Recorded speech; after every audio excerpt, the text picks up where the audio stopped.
You know that moment when you didn't click all the other stuff that you needed to click? I'm so sorry. Hello, everybody. Hi. I hope you guys are having a wonderful day. Welcome in. Basically, today is going to be a reaction to the Bricky video that you guys all voted for. I can't believe the turnout that you guys unloaded on the poll that I put up. I'm not used to that kind of like that feral reaction. To be honest, I'm actually also super surprised at just how aggressively people will argue over whether or not the original version of this video or the re-upload of or the remake of the video is.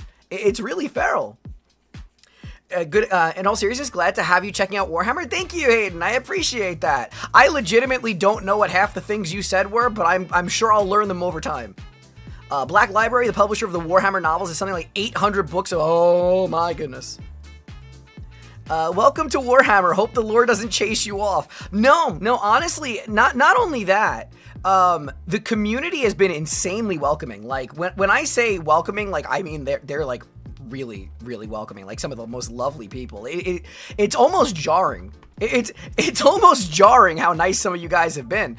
But there's been a few little stinkers, but that's every community. Like a lot of the comment section said, it's a lot. There's always going to be some people in the community that are going to be gatekeepers. It's weirdly enough that people were telling me to stay out, like I'm this horrifying heretic, you know. But you know what? Who cares? I'm going to have a lot of fun. You guys have been very nice to me. It's been really welcoming, and we're going to enjoy watching the content regardless. Greetings from the UK, land of the Warhammer. You know what? Fair. Even on YouTube Live, you're not safe from the boops. Oh, Jim, how dare you? How dare you? Oh, so I will do my best to anybody who's watching the live VOD versus the edited live video. I am going to do my best to listen to the genuine criticism that people gave. Not the hate comments. Those I don't really care about. The genuine criticism, like when I do have a point to make sure I pause. Don't talk over Bricky. That was very taboo from what I was reading as a general consensus. I have to not be as distracted so much, but I try to explain to people, I'm like, I'm live streaming to YouTube, so I have to read chat. Like, I need to interact with you guys. That's part of the live stream experience, right? I'm not gonna take 3 hours of edited content and cut out every time I talk to you guys. And I don't think most people care, but there are a few people who are like, I draw the hard line here. I can't watch this. Fair. You know what? Fair. I'm just doing my best to give you guys a fun experience, and I hope you guys will go on this ride with me as I learn. I do also need to make more scripted content for the shorts. I haven't done a Warhammer short in a couple days now. I'm still very fresh at it. Everybody seems to want the salamanders, and I'm like, the little bit I understand, they just seem like goodies. So I not that that's a bad thing, but like, where's the humor for short content? The one that I'm thinking about doing is the Fenrir, just because I'm still traumatized after learning what those things are. I'm not here to criticize, I'm just along for the ride. Thank you, Connor. No, criticism is totally fair and welcomed. Like, I mean that genuinely. I welcome criticism so I can become a better creator in all facets, even if it's not on Warhammer. If I am doing some type of React content and a large enough section of the community is like, hey, we really don't like that you're doing this part of that. We don't want you to be able to read comments as much as you are. I'll either have to go out of my way to cut those out, or I'll need to make sure that I read the contents in full so people who watch the live VOD afterwards and they don't have the chat, they'll still understand what I'm responding to. Salamanders are meme because they're much more human. Okay, that's good to know. You can always learn about space sharks. People were telling me about the space sharks. The most common ones that people have been telling me to look into are Fenrir, the space sharks, the salamanders, and of course orcs, but orcs I already have a fair bit of understanding of so far, and I'm enjoying them a lot. Pretty common thing in people reacting to Bricky is them having a question, asking a question, and then talking over him, answering the question. That's literally what happened to me. That literally happened to me. My favorite person, I mean, I posted this one in the comments thing, in the, whatever they're called, the community section, where I'm just like, someone's like, I'm stuttering too much again. They basically wrote, I love how every time you ask a question, it's going to be answered 5 minutes later. And I'm like, I'm not omnipotent. I don't know he's going to answer it in 2 seconds. He randomly dropped this whole thing saying a Tau Devourer or whatever it was. I'm mixing them up. Tau is not the Devourer, right? That's Tyrannid. Tyrannid Devourer.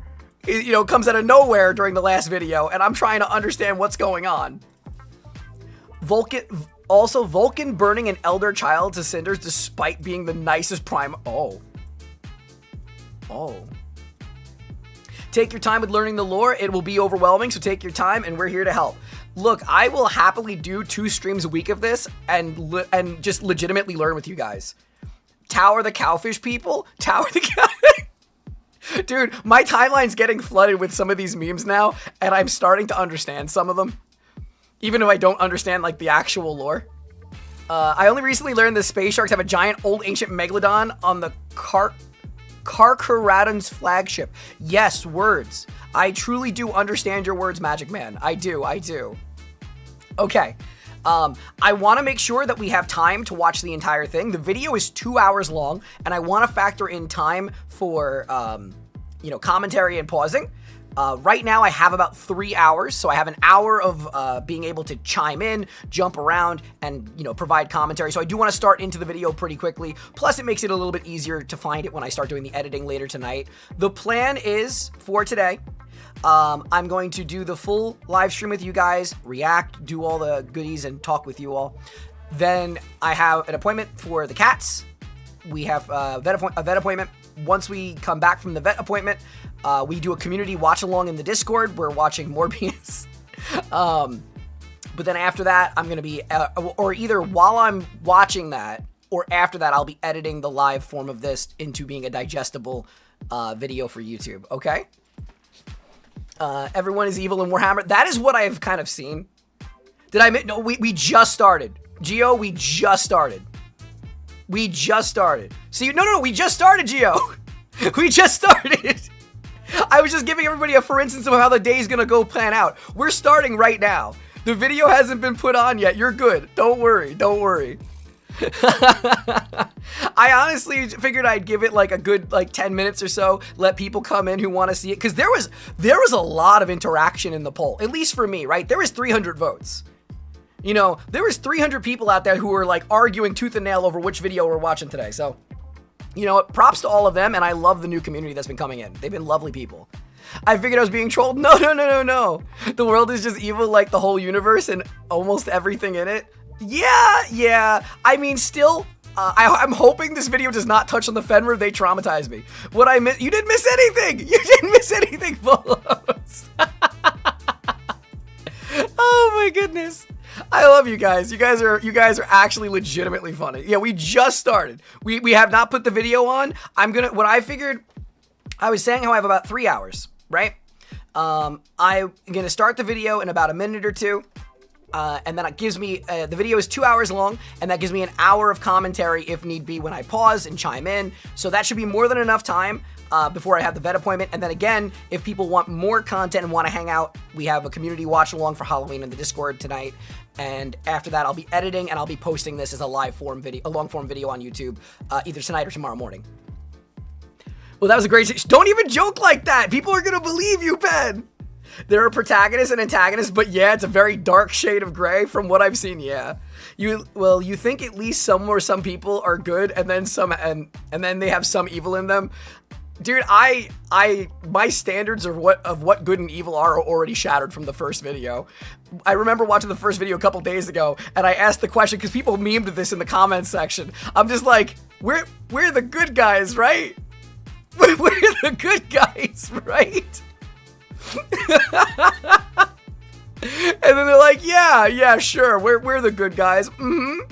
If you missed it so far, the 40k fandom continues to avalanche all the cool stuff we want the streamer to know about. Yes, I have been barraged, but that is okay. The fact that you guys are so excited about it and are interacting the way you are makes it so damn fun for me.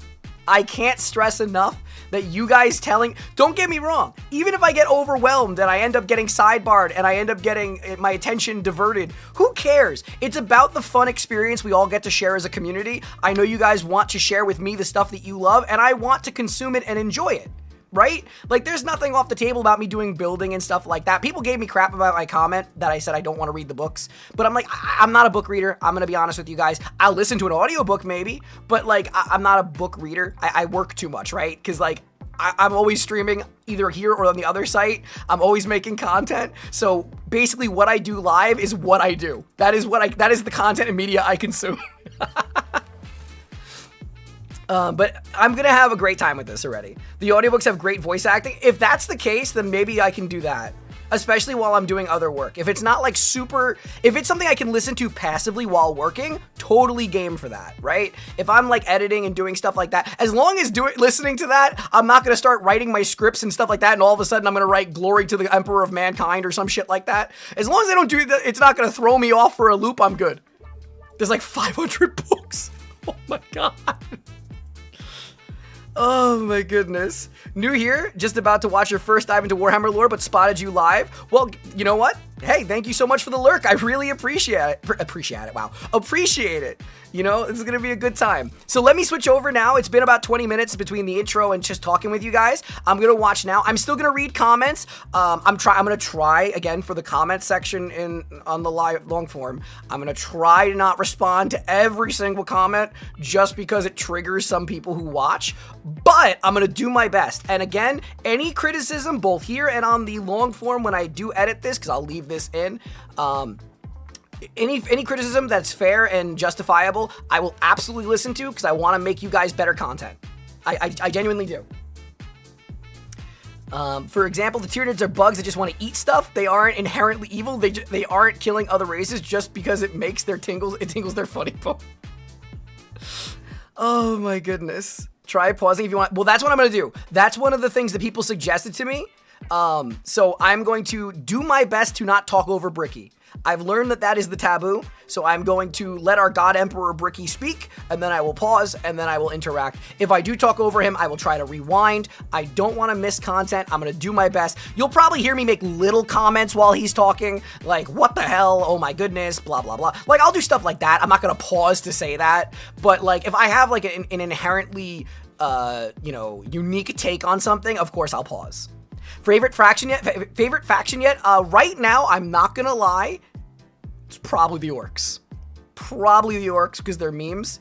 But we'll see. We will see where it goes.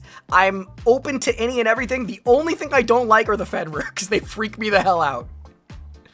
But all right, let me switch over and get this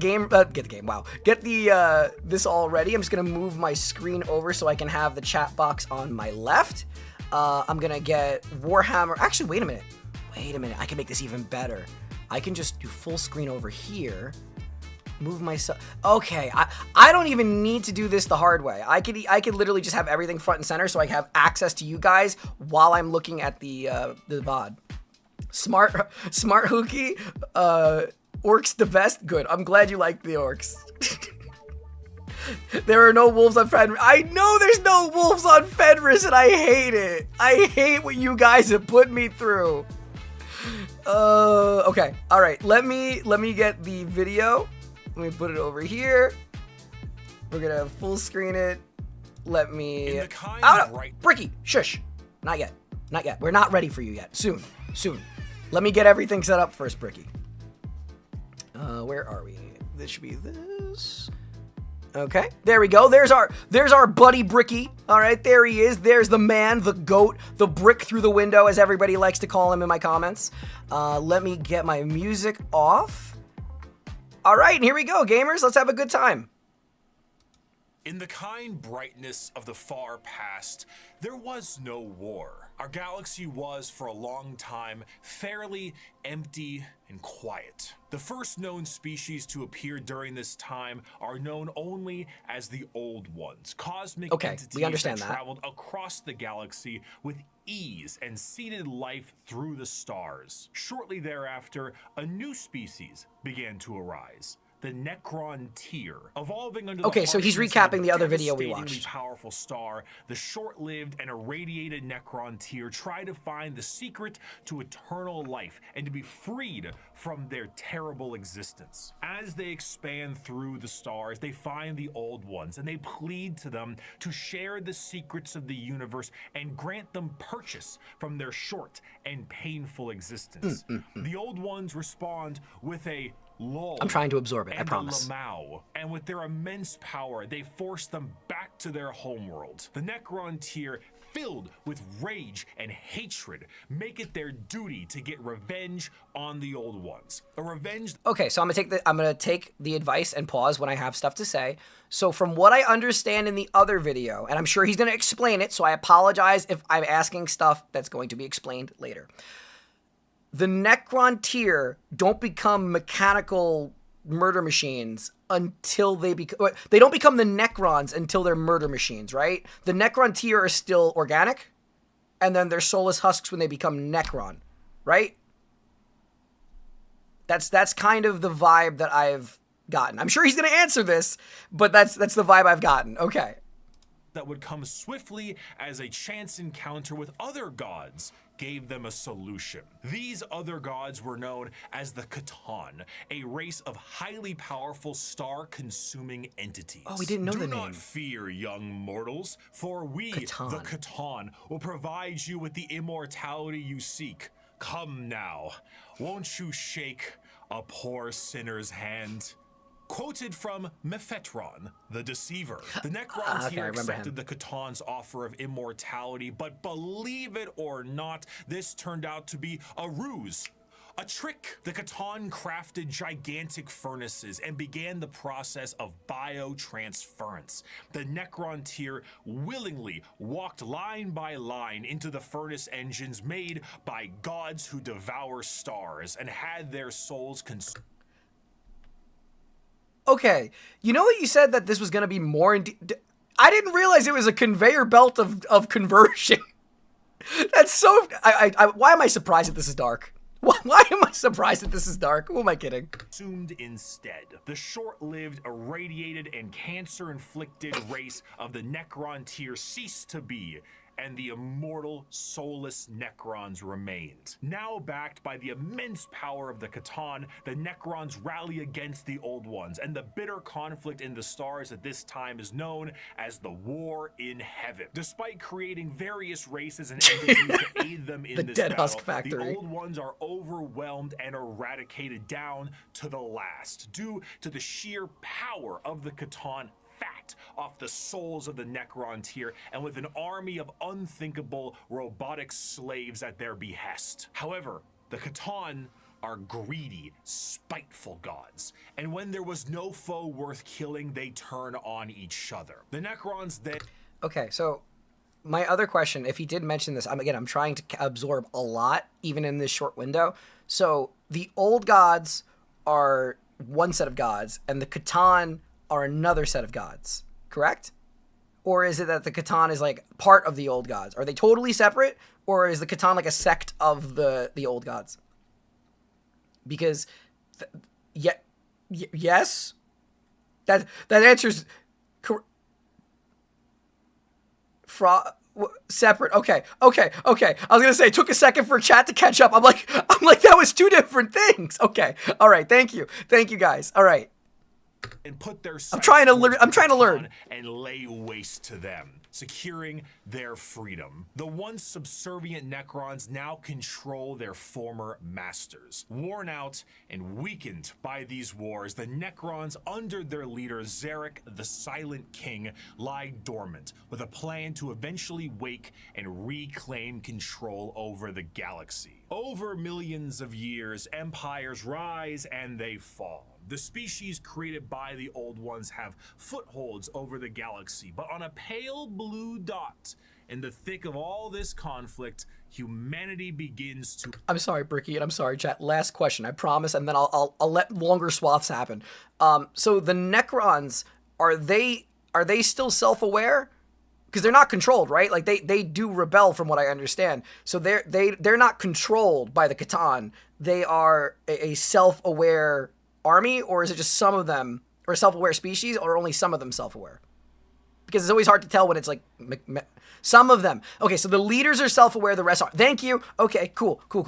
Thank you. to evolve. And for the most part, the basic path of humanity's evolution remains the same as it is now for almost 15,000 years.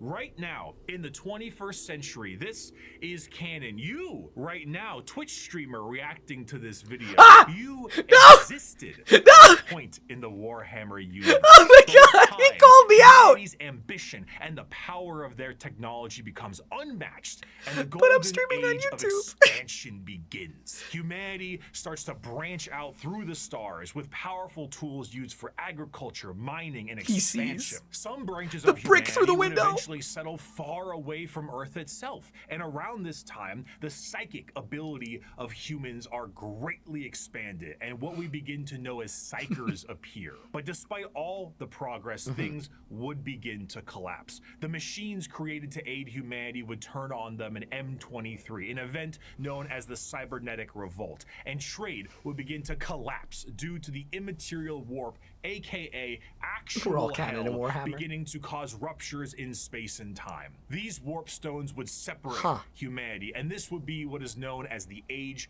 of Strife. The warp, a sea of souls, storing all thought, emotion, and the souls of those who have passed on, begin fluctuating into something terrible, as far on the horizon, something horrendous was brewing. You see, the warp isn't just a random assortment of chaotic energy. It is fairly well organized, thanks to those living in the galaxy. The warp itself acts as an afterlife of sorts, and the actions of the innumerable amount of creatures who live in the galaxy have manifested a pantheon of organized entities known as the Forces of Chaos. At their helm are three major entities, Kryn, Nurgle, and Tzeentch. However, a fourth one, Slaanesh, was about to be born. The ancient Eldar were one of the first species created by the Old Ones, and due to their extreme and unbridled excess, the birthing of Slaanesh tore a hole in the galaxy and forever split the Eldar into those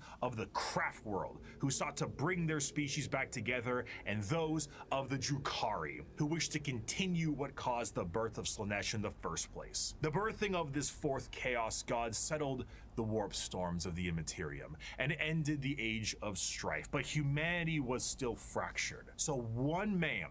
Before you go to this one man, I still have to say, after watching the last video, I am still horrendously traumatized how Slaanesh came into being. Like, the description will always traumatize me that the viewer wrote. Debaucherous crybaby space elves gooned to created a cum god. That will always be the description that I will remember. It will never be forgotten, so you have forever scarred my mind with what Slaanesh is. All right, moving on.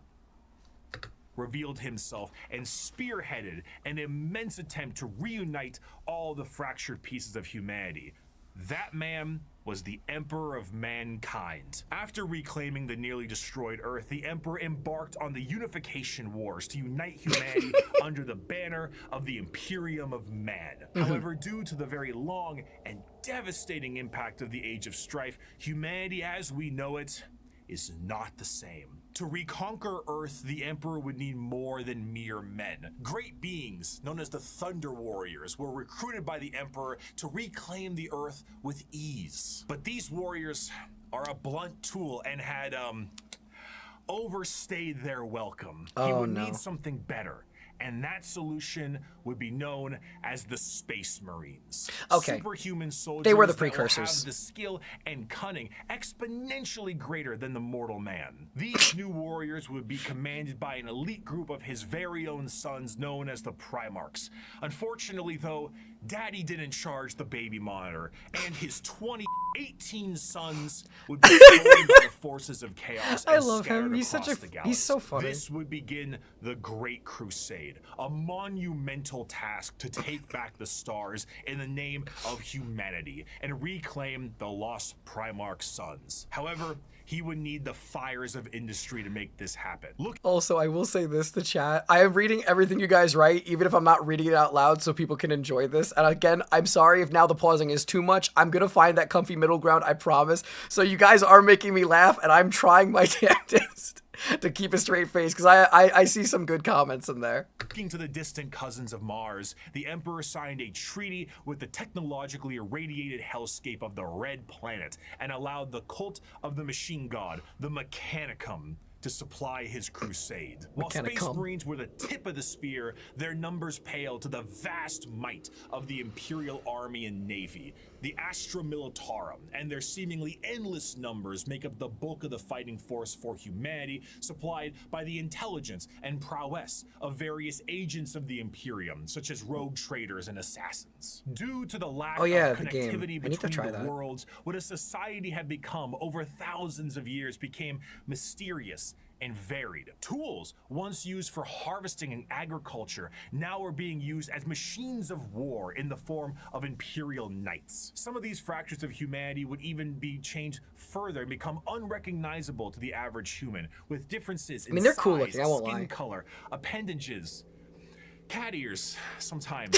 Some would Oh, go shit! so far to become their own galactic societies, like the miners of the Galactic Core and their immense supercomputers, forming the Leagues of Votan. After an incredible amount of effort and books, the lost sons of the Emperor would be reunited, and the Imperium of Man would be firmly established. This, however, would not last. Be it intentional or accidental, the Emperor would not reveal to his sons the true nature of the galaxy and the terrors of the warp. And this oversight would result in one of the most impactful wars in humanity's history. The favorite son of the Emperor, Horus, would fall to the powers of chaos and turn on his father. This betrayal, this backstabbing, this heresy, this Horus heresy. Oh, he said the thing. Would result in a split in the Imperium with devastating consequences. Half of the Emperor's loyal sons would fall to chaos and become the Chaos Space Marines, along with the forces of the Dark Mechanicum and the Chaos Knights. The conflict would I'm sorry, again, I'm gonna just tell you now, I will never hear the Mechanicum now and not giggle. I am horrendously immature about this. I will say that. I will probably smirk every time he says it. Result in the absolute obliteration of Horus and the physical death of the Emperor himself. The near-dead body of the Emperor will be placed on the Golden Throne to serve as a beacon of humanity and allow for the continued ability to travel the stars, protected by his most loyal, the Adeptus Custodes. Now, does the Emperor of Mankind, because I remember they said this in the last one as well, or when Bricky was talking about like the general story. Now, he's basically a shallow husk of what he once was, but is he still aware? Like, is his body just a fuel source, or is he still a thinking being who can do things, at least mentally? Because when you look at these pictures, it's really hard to tell if there's anything there. Nobody knows. Debatable. Okay, so that's something that other people have kind of thought of, but they don't really have a concrete answer yet. He's aware. Okay. Yeah, he's aware and in agony. He's a corpse. Oh, okay. Ooh. Fun times.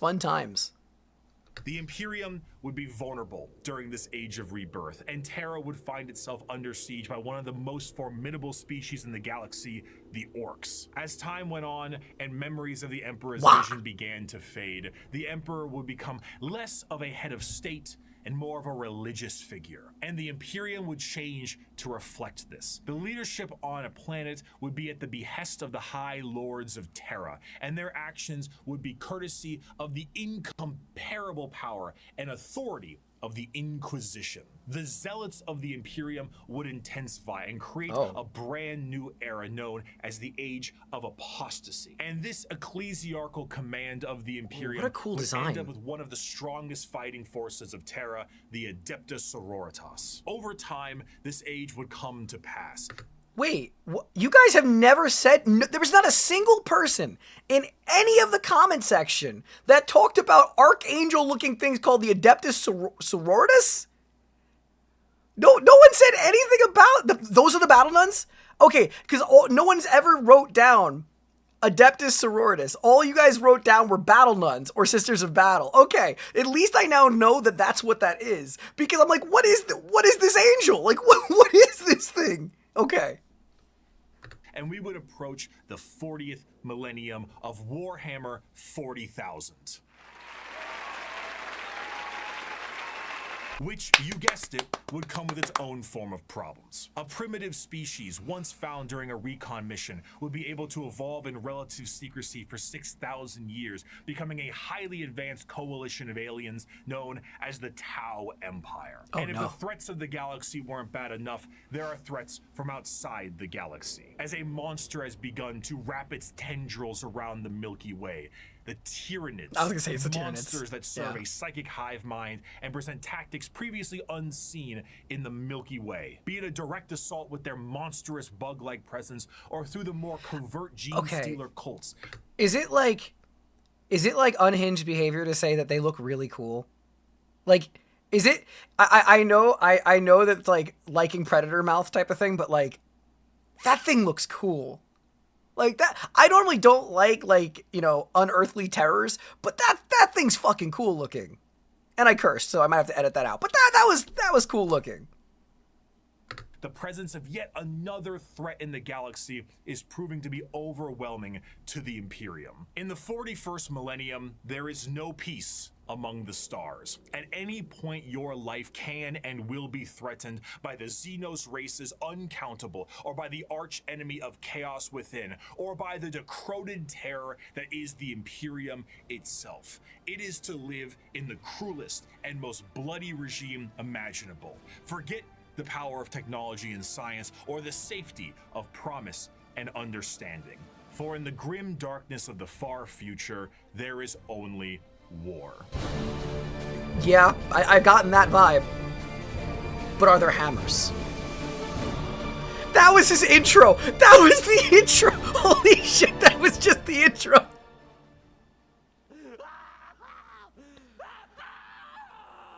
Oh, that sounds like me. A fantastic job once again, Mr. Kurz, the Night Haunter himself. Oh, didn't you love that, my faithful audience? Once again, we have another criminal over the course of 6 hours break every single bone in his body. And with that, once again, our glorious leader has brought the crime rate to 0%. Is he slipping at a sponsor? Yes, he's slipping at a sponsor. Bricky, I love you. I love you with all my heart. I'm skipping the sponsor. I do love you. I promise you I love you. Okay, hold on. We just the only reason and it's not even because I don't want to give his sponsor the attention. I literally work with a different company. I work with a coffee company called Madrinas, so it's like I really shouldn't be showing the alternative. Sweet 6-packs. Come on. Ago. Come on, Bricky. I made every Warhammer 40k faction explained. A passion project of mine for a universe that I enjoyed. I don't want to skip it. It just goes against my contract. Separation between the layman who had only ever seen the big armored blue man situated neatly next to a Wetzel's Pretzels, and then the hardcore Warhammer lore nerd. That was just too wide, and there was nothing bridging these two together. Since 2020, Warhammer has exploded in popularity thanks to COVID, quality game updates, and a few excellent video games, and a couple miniseries. The sheer volume of people who have told me they have purchased miniatures due to that video alone makes me feel as if Games Workshop owes me commission. However, that video is incomplete. I was not a casual fan, but I was like, I'm fine leaving this on. In the 5 years since that video's release, multiple channels have sprouted up, and the drawbridge between casual to the obsessed has never been wider or easier to traverse. Even I, myself, have been a part of Adeptus Ridiculous, a podcast teaching lore in a much I've been told to watch simpler Adeptus and Ridiculous, condensed though. I won't form. lie. Needless to say, I've learned a lot. Warhammer is so much more than just Spaceman shoots big gun. It has also grown substantially from its origins. Seriously, I know, I've noticed Warhammer that. Fantasy spin-off just in space. Now it is a black library filled with immensely deep characters, difficult themes, and even some tear-jerking stories. It is a backdrop for a million stories over a million worlds, and I did not see its true depth in 2020. But now, I'd like to share what I've learned. We just had a brief summary of the world and each faction that takes place during it. Yes. And we did that because to truly understand Yeah, because this each is still faction, Ed, we must right? understand what makes them the way they are. And that's totally fine. So, like, we I'll need to leave. begin Oh no, we're in back to the thing. chronological order, discussing their origins, their culture, their powers, and of course, what makes them oh so grimdark. So let's begin. Grimdark, with the, group that the started word. it all He said and the thing. sing praise to the infinite empire. As mentioned before, the Necron tier were the original form of the Necrons, an alien race far away from us that lived short, painful lives due to the irradiation of their star. Normally, this would manifest as like a sort of cancer, a space cancer of sorts. Space the Necrons cancer. are very much inspired by the ancient Egyptian aesthetic, but unlike the windswept dunes commonly associated with it, the irradiated hellscape the Necron tier endured was far from Egyptian picturesque. space This also terminators. translates into their hierarchy. They are a race of nobles and peasants. Most of the peasants would often live for their very short amount of time, only a couple of decades, while the nobles tended to have better care and would live a little bit longer, but still far less than the average lifespan of a human, even today in the 21st century. The leader of the Necrons was Zarek, the Silent King. He was the one who took the deal with the Catan and the Deceiver. Of course, he wasn't aware of the fact that they were The deception. known as the Deceiver at the time, but the whole species was blinded by hate after being debased by the Old Ones on their quest to cure their illness. The sheer pain that Hold on. Oh, so I just saw a comment. What Bricky misses again was that the Necron tiers were dicks before they met the old one. Is that like a universally confirmed thing? I'm not surprised because I kind of think that anybody who chases immortality in almost any game or story lore tend to usually be on the evil side, or at least on the narcissistic or problematic side. You usually don't hear stories about like the really philanthropic or good characters being like, I need to chase immortality. You know, it's always the ones who are like, I really hate everybody else and they're beneath me, so I want to be immortal to keep that. You know, I'm kind of better than you, kind of better. You're kind of stinky, kind of stupid. You know, that type of mentality. Yeah, arrogance. There you go. When the Necron race can't be understated, as their fear was manic. The Catan are, of course, gods that eat stars, and when the leader of your species tells you to march into the gigantic green furnaces, Okay, not gonna lie, they're kind of cool looking too, though. You march. The scenes from these are long lines of both the peasantry and nobles clutching their loved ones in a frantic act to save their own lives. Many of them already inflicted in the late stages of the space cancer, some of them crawling into the biotransference furnaces, trying to outrace death itself, without realizing death was the one who made these to begin with. What came out the other side was a soulless husk. And I say that literally. A soul is not an abstract concept like it is in our world, an immaterial version of oneself discussed and debated in religion and philosophy. No, in Warhammer, a soul is a real, tangible item of oneself. And the Catan Okay, that's good to know. basically were just like to every single person who went in their furnaces. If you were a peasant, you came out a Necron warrior,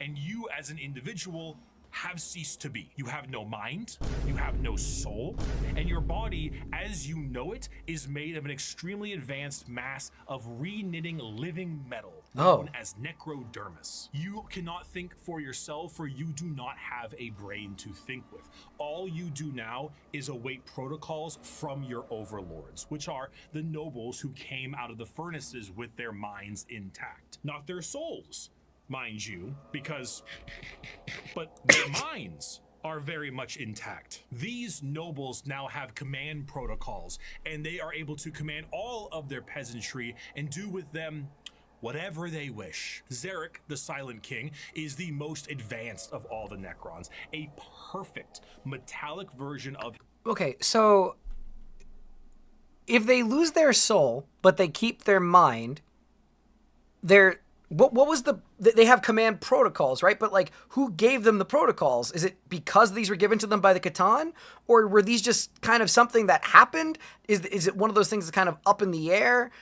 Is it just that they're referring to them as command protocols for this sake, for simplicity?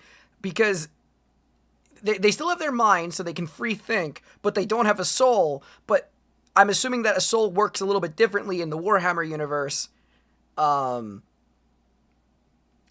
like they're not fighting for the Catan, right? Because if I remember correctly, that you guys tell me they rebel. So like, I mean, I'm gonna find out. I'm sure it's gonna find out. Someone's gonna say in the comment section, be like, "Well, he's gonna answer that in 2 seconds, dumbass." So, you know. So let me just put it on, and I'll find out. Himself with incredible power and intelligence. His strength allowed him to lead the undead and the unthinking armies of the Necrons to battle against the Catan when they were at their weakest due to their incessant infighting, and then win back their freedom. But gods cannot die. So in reality, the what Pokeball occurred time is the Catan were shattered into thousands of pieces, and each shard of their god was trapped in a stasis vault and mind controlled to do the bidding of the Necrons they once enslaved. The biggest challenge they face now are actually the upstarts of the galaxy. The Eldar and the Orcs were quite prominent, and as you can imagine, a galactic God, some of those actually look really cool. toll on the joints, or I guess the servos. It was in their best interest to wait out the galactic rise of the other races and come back at a more opportune time. So they went into stasis via these massive tomb complexes hidden beneath various worlds, biding their time until it was once again their opportunity to rule the galaxy. Zarek, the Silent King, as penance for his failure to his people, exiled himself into the darkness between stars for the next 60 million years with his perfect memory, a constant reminder of the doom he inflicted upon his people. Flash forward to the modern day, and the Necrons are reawakening, but it isn't working as well as it could be. Whether the tomb world is reawakened naturally or by some imperial moron stepping on a green glowing rock, the Necrons have come back to reclaim a galaxy they consider rightly theirs. But 60 million years of hypersleep have taken their toll. Many Necron dynasties awake with systems unrestored, and huge swaths of their population's minds completely lost. Necron nobles wake with various mental faculties compromised, sometimes exhibiting traits similar to excessive paranoia, schizophrenia, or even dementia. I was gonna say, I'm sure that this is leading up to a schizophrenic Necro noble, and he's just an absolute psychopath, like leading his armies into nowhere. One notable Necron, Nemesaur Zandrek, believes that he is still back on his home planet fighting off separatists and interlopers. See, Oberyn, the separatists come, attempting to outflank me as they did at the 4th Battle of Vindach. How they calculate that daubing themselves green and roaring like savages will produce a different outcome, I cannot fathom. But it is of no account. Ready, my legions. Another glorious victory shall soon be ours. Other individuals, such as the esteemed Imatek the Stormlord, seek to usurp the newly returned Silent King for rightful ruler over the Necron race, believing his time has come to an end, while scientists and archaeologists like Trazen the Infinite and Orikin the Diviner spend thousands of years bickering over artifacts and petty squabbles. Truly, the Necrons are a faction of unthinkable, unimaginable some of these power, designs are so held cool. back entirely by their own hubris. They need to and be pink, 60 though. million years of stasis. It is a species that does not know of time, only of the ravages brought by it. A pharaoh of a dynasty may just be as frightened to awake completely mad as they are to be assassinated while they sleep. Thousands of years pass in an instant. There is a play, like an opera play, a retelling of the war in heaven in the Necron culture that takes 40 years to witness. Wait, hold on. Zandrek essentially has dementia. 80% of the time he's loony, but 20% of the time he's aware he's an immortal murder machine and he's enjoying the experience. Thank you for that. Why leave? You have no need to eat or vacate your bowels. You are immortal, but you are soulless. Despite the Necrons' incredible technology, their mastery over time, reality itself, despite all of this, they still are missing a soul. And therein lies the biggest struggle. Most Necrons look to conquest the galaxy, kill the interlopers like the humans, Eldar, and Orcs that scrape at a fraction of their power. But the end goal for many, including Zarek himself, is to return the souls to their bodies, to undo the How is that horrible possible? fate he cast upon them. This is not the interest of all. Many simply wish to rule their dynasty with an iron fist and kill. Weren't they consumed though? Weren't the souls consumed by? I guess consumption is kind of an up in the air term. Like if they were used for something or taken, I guess the word consume could be used. But like the way he described it made it sound like they were eating them like a snack. So, but then again, they're from unkillable So he didn't say it was Okay. I'm just checking. Soul and consciousness is different in the dude. This is gonna melt my brain. All right. It's fine. He's probably going to answer more stuff for me. I'm going to stop being a pain in the butt. I'm sorry. All they consider unworthy, but to many others is to undo the decision that doomed them all. Before they can do that, there is a pest that needs exterminating. That is the fundamental understanding of the Necrons. They are so hyper advanced that their science borders on magic. They play with the fundamental aspects of reality and time. Their mastery of the physical galaxy is the strongest in the universe. Their weapons reduce people to the barest molecules, and they have devices capable of causing stars to supernova. They are unfathomably difficult to kill, as if you do fell one of their number, the living metal reknits itself, and the reanimation protocols allow it to come back alive once again. They're masters of teleportation, and often how the hell do you kill them? Fully will just have its consciousness translocated back to their tomb world to await reassembly. Normally they utilize large phalanxes of warriors and honorary combats, but some of them have fallen to various mind viruses. The destroyer cults are hell-bent on killing anything and everyone that lives with an overwhelming force. And then there's the flayed ones. Necrons cursed with I have no mouth and I must scream, a panic attack virus. The last laugh of Landogo, the Flayer Catan. Slowly losing their minds, they strip apart their foes and adorn their bodies with the skin of their enemies, trying to better return to their old feelings of flesh and blood. The Necrons are a... Okay. All right. Hear me out. Necron skin whatever army, but with a bunch of Hello Kitty plush like aesthetic on it. That would be both horrifying and really cool. I'm sorry, it's dark, but then everything else I've been hearing is dark too. Degraded version of their mighty empire, and still one of the biggest threats in the galaxy.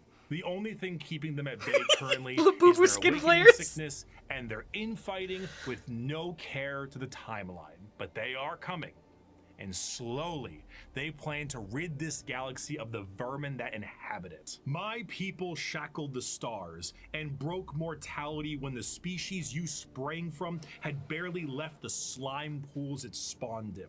Our wars burned reality, and the dominion of our kings is without limit. The ground you tread on is not yours, it is ours. The war I in love my heaven printer's was a just going off. catastrophic time for the galaxy, and as stated in the above quote, burned reality. Of course, souls exist All right, in hang on, I'm turning it off. Warhammer, and in the case of the Necron tier, they me were 1 second. consumed by the star It's being gods. obnoxious. This begs done? the question, however, if you were to pass on, expire, as one might put it, where would your soul go? The answer to this, fire gods. This All right, my begs printer the stopped. question, however. No, it didn't. if Oh you my were god. Hold on. consumed Hold on. Printer is being a memer. Hang on.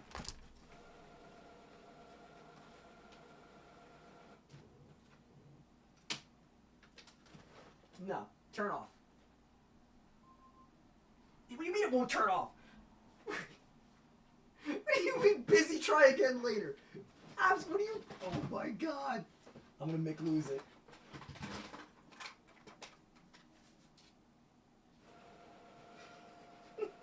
I'm gonna lose my I'm gonna lose my mind. Hold on.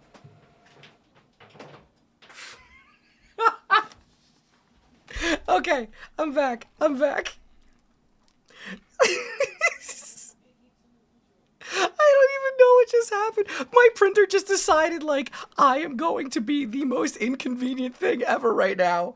Oh my god. Yeah, you know what? The Necrons infected my printer. It was trying to print a Necron out and kill me. All right. Well, I think I backed up far enough, right? I'm so sorry. I'm so sorry. Oh my god. All right, let's go back one more. There we go. Exist in Warhammer, and in the case of the Necron tier, they were consumed by the star gods. This begs the question, however, if you were to pass on, expire, as one might put it, where would your soul go? The answer to this is the warp. In Warhammer, a soul is real. And so is hell. The afterlife, the Empyrean, the Sea of Souls, the Immaterium. All of these names refer to the dimension parallel to our own known as the warp. Now, the warp is not like our reality. It does not follow the classic normalcy of time and space. It is defined as the Sea of Souls, and it acts like this in a more literal way than you can realize. To imagine the warp is to imagine the sea itself. Hell is real, and you can surf on it. It has a current and can become more dangerous depending on where you go and how bad the weather is. As the Immaterium is a reflection of our reality and of our souls, all thoughts, all emotions, all feeling that goes with a soul is passed on into the warp. If an entire planet decides it's going to engage in a blood-fueled rampage of murder and gore, then the warp around that planet will be affected in a similar manner. It's not something that you can see. It is a parallel, not perpendicular dimension. But it is changing. To expose oneself to the warp for any period of time invites certain death outside of the most iron-willed of individuals. And to... Now, the ones who can go into the warp, right, are the psychers, right? Like, those are the ones who can see the warp is the ones who are psychers, I think. I'm trying my best to follow along. That's what I've kind of gotten so far. Hell is real and you can surf on it? Yeah, exactly. That's what I love that line so much. All right. For some reason, I know Orican. Who's Orican? I'm not sure who that is. They can use it? Okay, thank you. Stare into it will drive one mad. Much like the open seas, things dwell in the warp. Whether these beings were always there and were just emboldened by the carnage of the galaxy, we can only speculate at. At a time, you could say it was more calm. But a certain faction's galactic war in heaven didn't do it any favors. Now the warp is turbulent, and its realms belong to a pantheon of gods known simply as The forces of chaos are beings that serve directly under their patron deity. There are 4 current gods of chaos at the moment: Khorne, Tzeentch, Nurgle, and Slaanesh. Each of them represent various facets of and emotions of sentient species and play a great game against one another for total control over their realms. All right, let's see if I remember this correctly. Okay, we know that Khorne is Blood for the blood god, skull for the skull throne. Nurgle is decay, but also life, and has a Eldar god in a jar. Slanesh is the cum god. I don't remember what Tzeentch is. I don't remember at all what Tzeentch. I think deception or something, but I don't remember which I mean, he'll tell me, so we'll find out. Interestingly enough, while their disciples have physical forms, we can understand the Chaos Gods do not have a physical visual that you can perceive in reality. So while there are tons of fantastic fan Schemes and art, tricks, we okay. do not know what they truly look like, though they are conveniently color-coded. Khorne is the god of blood and murder, carnage and slaughter. He is the one who is most powered by the wholesale killing of any living thing, for Khorne cares not from where the blood flows. With a sacred number of 8, he is the lord of all things involving killing and blood and gore. The champions are extremely strong as well, with monumental muscles and extremely large weapons. A true analog to Khorne would be his greater demon, the Bloodthirster, an enormous muscle-bound flying devil with an axe so large it splits tanks in a single swing. They move into battle with armor of brass adorned by the skulls of their foes and pools of freshly spilt blood. This may appear to be quite frightening, of course, demonic, one might say. But in the world of chaos, all emotions feed one of these gods in one way or another. If you were to define Khorne with single words, you would use blood, carnage, murder, skulls. But you'd be missing out on important ones like strength, honor, prowess, courage, and skill. Khorne is not just about the wholesale slaughter of people. He is about the honor and power of martial combat. The true strength there is in besting someone in physical strength and skill. Of course, a murderer would be someone who would feed Khorne, but a soldier could feed Khorne. A martial artist or professional fighter could feed Khorne. A warrior, good or bad, feeds Khorne. A diplomat does not. A premier soldier does. A GoFundMe does not. This is what leads many mortals down the path of Khorne, for he will bless those that bring him enough skulls. And in a world this destructive, there are many ways that to is pretty cool looking. Tally for him. Prepare the dread claws and unchain the mad ones. Glorious battle awaits us today, for the world below has refused to surrender. Let us descend upon them with fury and rage, giving no quarter and sparing only those warriors who fight well enough to earn a place amongst us. As to the rest, their lives and possessions are ours, but their skulls are for Khorne. All right, can I be cringe and try to read that with more emphasis than he did? Because I feel like he didn't give enough like drama to it. Let me try this out.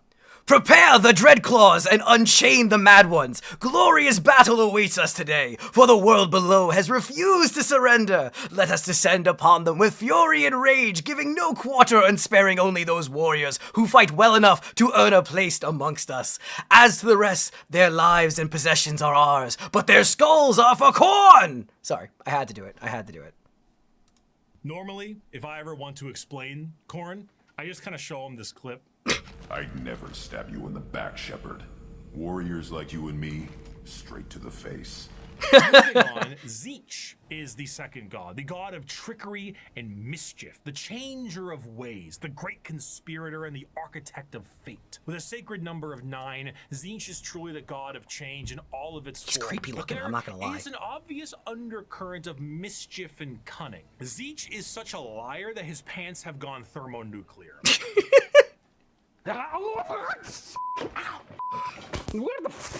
His favorite pastime is asking questions that have no answers while simultaneously making up answers on the spot to a question he didn't ask. Have you ever had a dream that you had you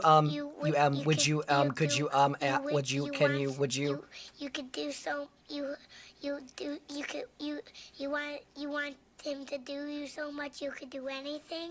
He is such a conniving little bastard that every emotion of lying, of scheming, of trickery is a direct way to help feed him. An unfaithful partner, a politician, a spy. All these people feed Tzeentch in one way or another, and it doesn't matter if the intentions are good. Acceptance does not feed Tzeentch. Change does. Tzeentch doesn't care about your facts. He only wants opinions. Because he represents change, he also represents hope, Okay, so I have to ask this then. So if their entire premise of the Chaos Gods are fueled by just the concepts, they are by far like worlds more powerful, or like exponentially more powerful than like any of the other types of gods, right? Because there's nothing that I can conceivably see that would be a tangible manifestation that's stronger than them. Just from how it's described. Okay. Ding, ding, ding. Yeah, I got it right. I'm learning. Schemes are not always bad, and even the hope to make a better tomorrow is the change he seeks. Because he is the architect of fate and the mastery of sorcery, his presence is purely unknowable. Every depiction of a Tzeentchian demon contains more eyes than are necessary and more mouths than I know what to do with. It is a biblically accurate angel if the angel gaslit you into thinking birds are government drones. I mean, But they are. The creatures at his disposal adorn themselves with the knowledge of sorceries and the unknown, all to provide a mind-crushing experience. Fighting demons from outside of our reality is difficult enough, but fighting demons from unreality, purposely attempting to trick you, is a whole new thing entirely. And that is before we even get started on the gigantic bird of sorcery you're going to need to face. Do not ask which creature screams in the night. Do not question who waits for you in the shadow. It is my cry that wakes you in the night, and my body that crouches in the shadow. I am Tzeentch, and you are the puppet that dances to my tune. Third of the Chaos Gods is the warmth of acceptance of rot and pestilence. The grandfather himself, Papa Nurgle. Nurgle is the exact opposite of Tzeentch. Where Tzeentch believes in change and hope for I hate it. Nurgle believes in stagnation and the end of everything. At one point or another, we will all decay. We will all rot, and we will all end.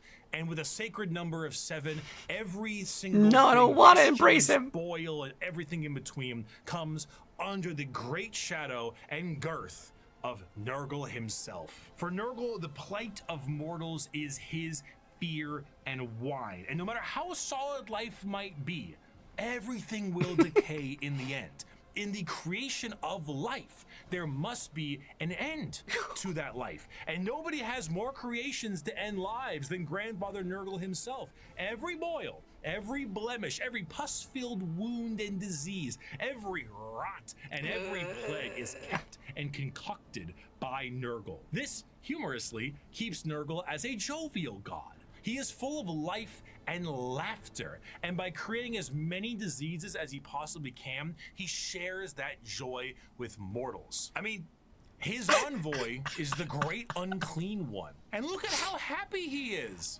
And there's a lot of him to love. A fear of death in general is feeding Nurgle. All disease makes him stronger, but to pray for salvation for a wounded loved one is to feed Nurgle. The timeless and inevitable fear that one day you will rot and decay is what gives him strengths.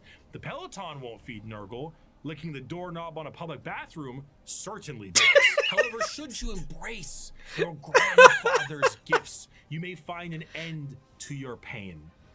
Maybe. All mortal followers of the Chaos Gods found themselves there in one way or another, either through the direct worship or the slow corrupting of their souls. But those that take Nurgle's gifts and embrace the decay of their bodies may end up being chosen among his few as a faithful servant. It's in ridiculous. doing so, you will be free of the pain caused by Nurgle's ailments, and you may even find yourself just as jovial and happy as he is. Sure. Maybe. His enemies shall wither and die. His allies shall wither. It tastes and like a die. Tesco's The men's universe room, and all no! within it shall wither and die. And when the great corruption has settled over the land and permeated the very foundations of reality itself, then shall the Lord of all rise from the rot and ruin, spread his arms wide to reclaim all of his dutiful children. Those were the 3 major Chaos Gods for a very long time, emboldened by war and death on a galactic scale, ever present, but now fact on the suffering of a galaxy. One race, for a while, was able to elude the pull of chaos. An advanced race of psychically attuned aliens whose master over the physical world was so strong Eldar? that chaos could not glean from them the morsels of power they once had. Or so they couldn't. Not for a long while. 60 million years ago, in an attempt to combat the Necrons and Catan, the old ones made a new species. One with innate power in the warp and the Here we go. ability to Yeah, here we go. harness it with a mastery that was unseen by so many others. How is it that, like, I quite literally have been invested in the Warhammer community now for 2 videos. That's it. 2 videos. So my knowledge is next to nothing. And I already hate the Eldar. How is that possible? How is it conceivably possible that I hate the Eldar in what, like the equivalent of an hour of content? How is that a thing? How can you be such an unlikable race in a game? It's perfect. Like, I don't even know. They're horrible. They're actually horrible. Everything I have learned about them is just vile. Nurgle is a better alternative to these guys. Like, that's saying a lot. To be fair, you have an elf hate bias. To be fair, anybody who's watched my older content playing like Oblivion or playing Skyrim, I do kill every elf I come across. I do hate the Thalmor. They have scarred me enough to hate all elves in these games. But like, come on, these guys suck. These guys actually suck. Mastery so powerful, the Necrons retreated to sleep in order to wait it out. It was no longer a galaxy to be ruled by them, but instead begin the age of the age of the Eldar. The Eldar are a race of pointed-eared humanoids that are all psychically attuned to the warp. If we're being meta here, these are space elves, and these elves ruled the galaxy in the time the Necrons went to sleep and humanity began to rise. The Eldar's empire was galaxy-wide and lasted for longer than any other galactic power that we know of. Their understanding of all things was exceptional. With every single one of them being that looks cool. They had the ability to master the warp and use it to their advantage. Wait a minute. They're all psychers? I didn't know. I thought it was more common. Again, I'm obviously, I don't know shit, but like, I didn't realize the whole entire species or race, whatever you want to call them, are all psychers. That's crazy. Because that is what he said, right?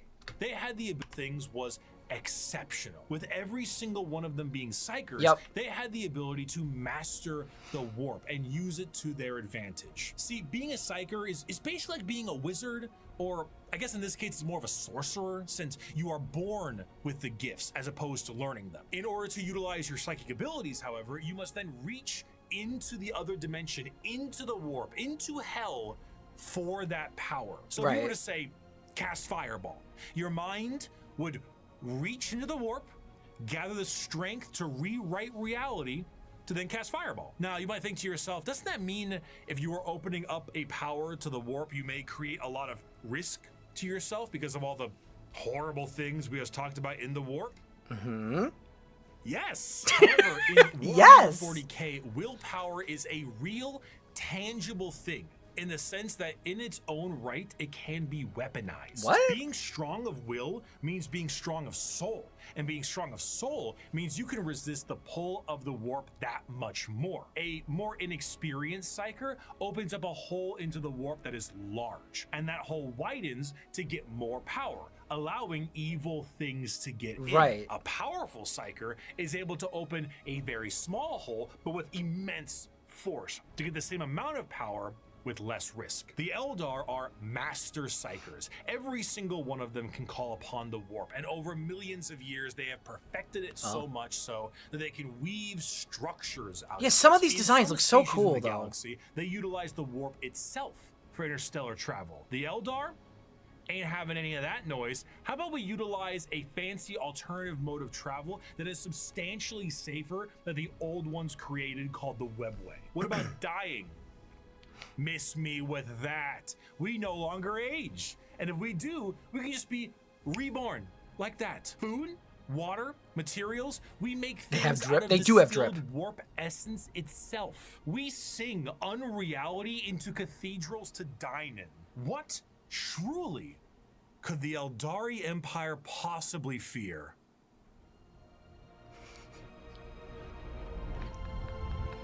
The Eldari Empire's biggest fear was themselves, with a society so perfect they wanted for naught, and this led them down dark and dangerous paths. When the base functions of society are no longer a problem for you, you tend to experiment. Perhaps the medium rare steak on your plate would be better if it was elf meat. Hey, I'm not saying we should make cannibalism legal, but like, what's the issue with a little taste? Violent sports is one thing, but how come we don't do sports to the death? I mean, I'm just saying, like, if both participants are willing and clear about it, like, what really is the problem there, you know? Oh my God.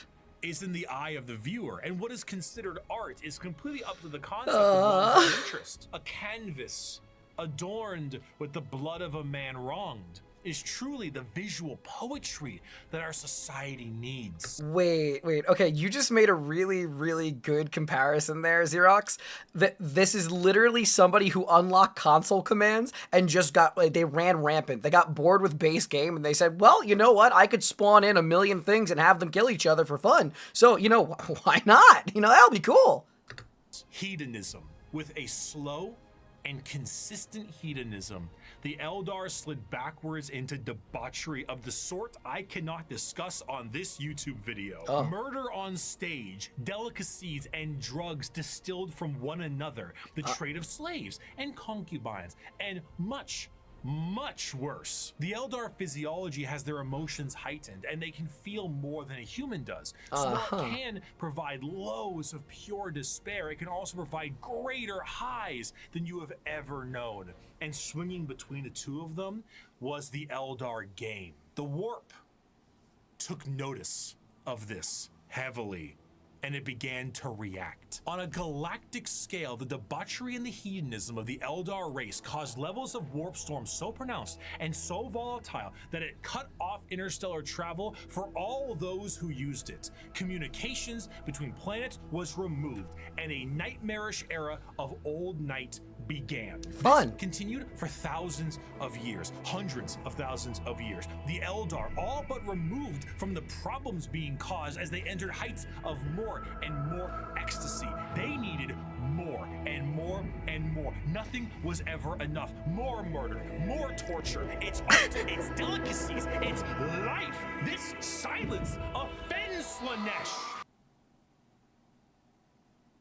Wait. No, not Slanesh, not the Cum Lord.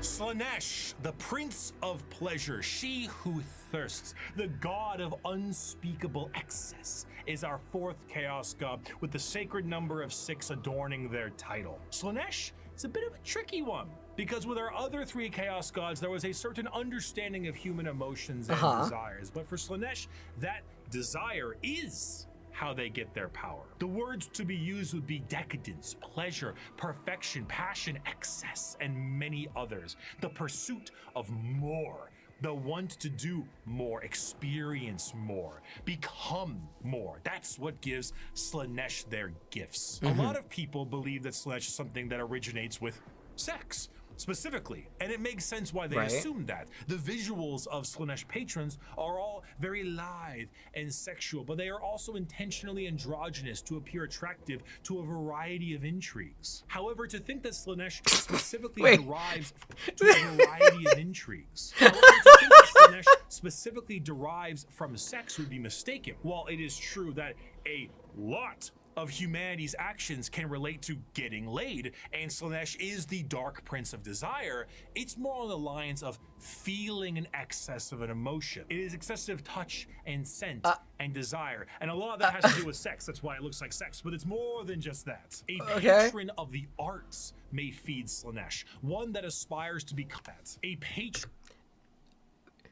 Bricky needs to be slapped for having a wall of Funko Pops as a patron of the arts. I'm sorry, no. Absolutely no. Patron of the arts may feed Slaanesh. One that aspires to become the perfect chef or master of their craft, and the sheer pursuit of that alone will feed Slaanesh. Whiplash is Slaanesh's absolute favorite film. Videos where people beat Elden Ring on a dance pad feed Slaanesh.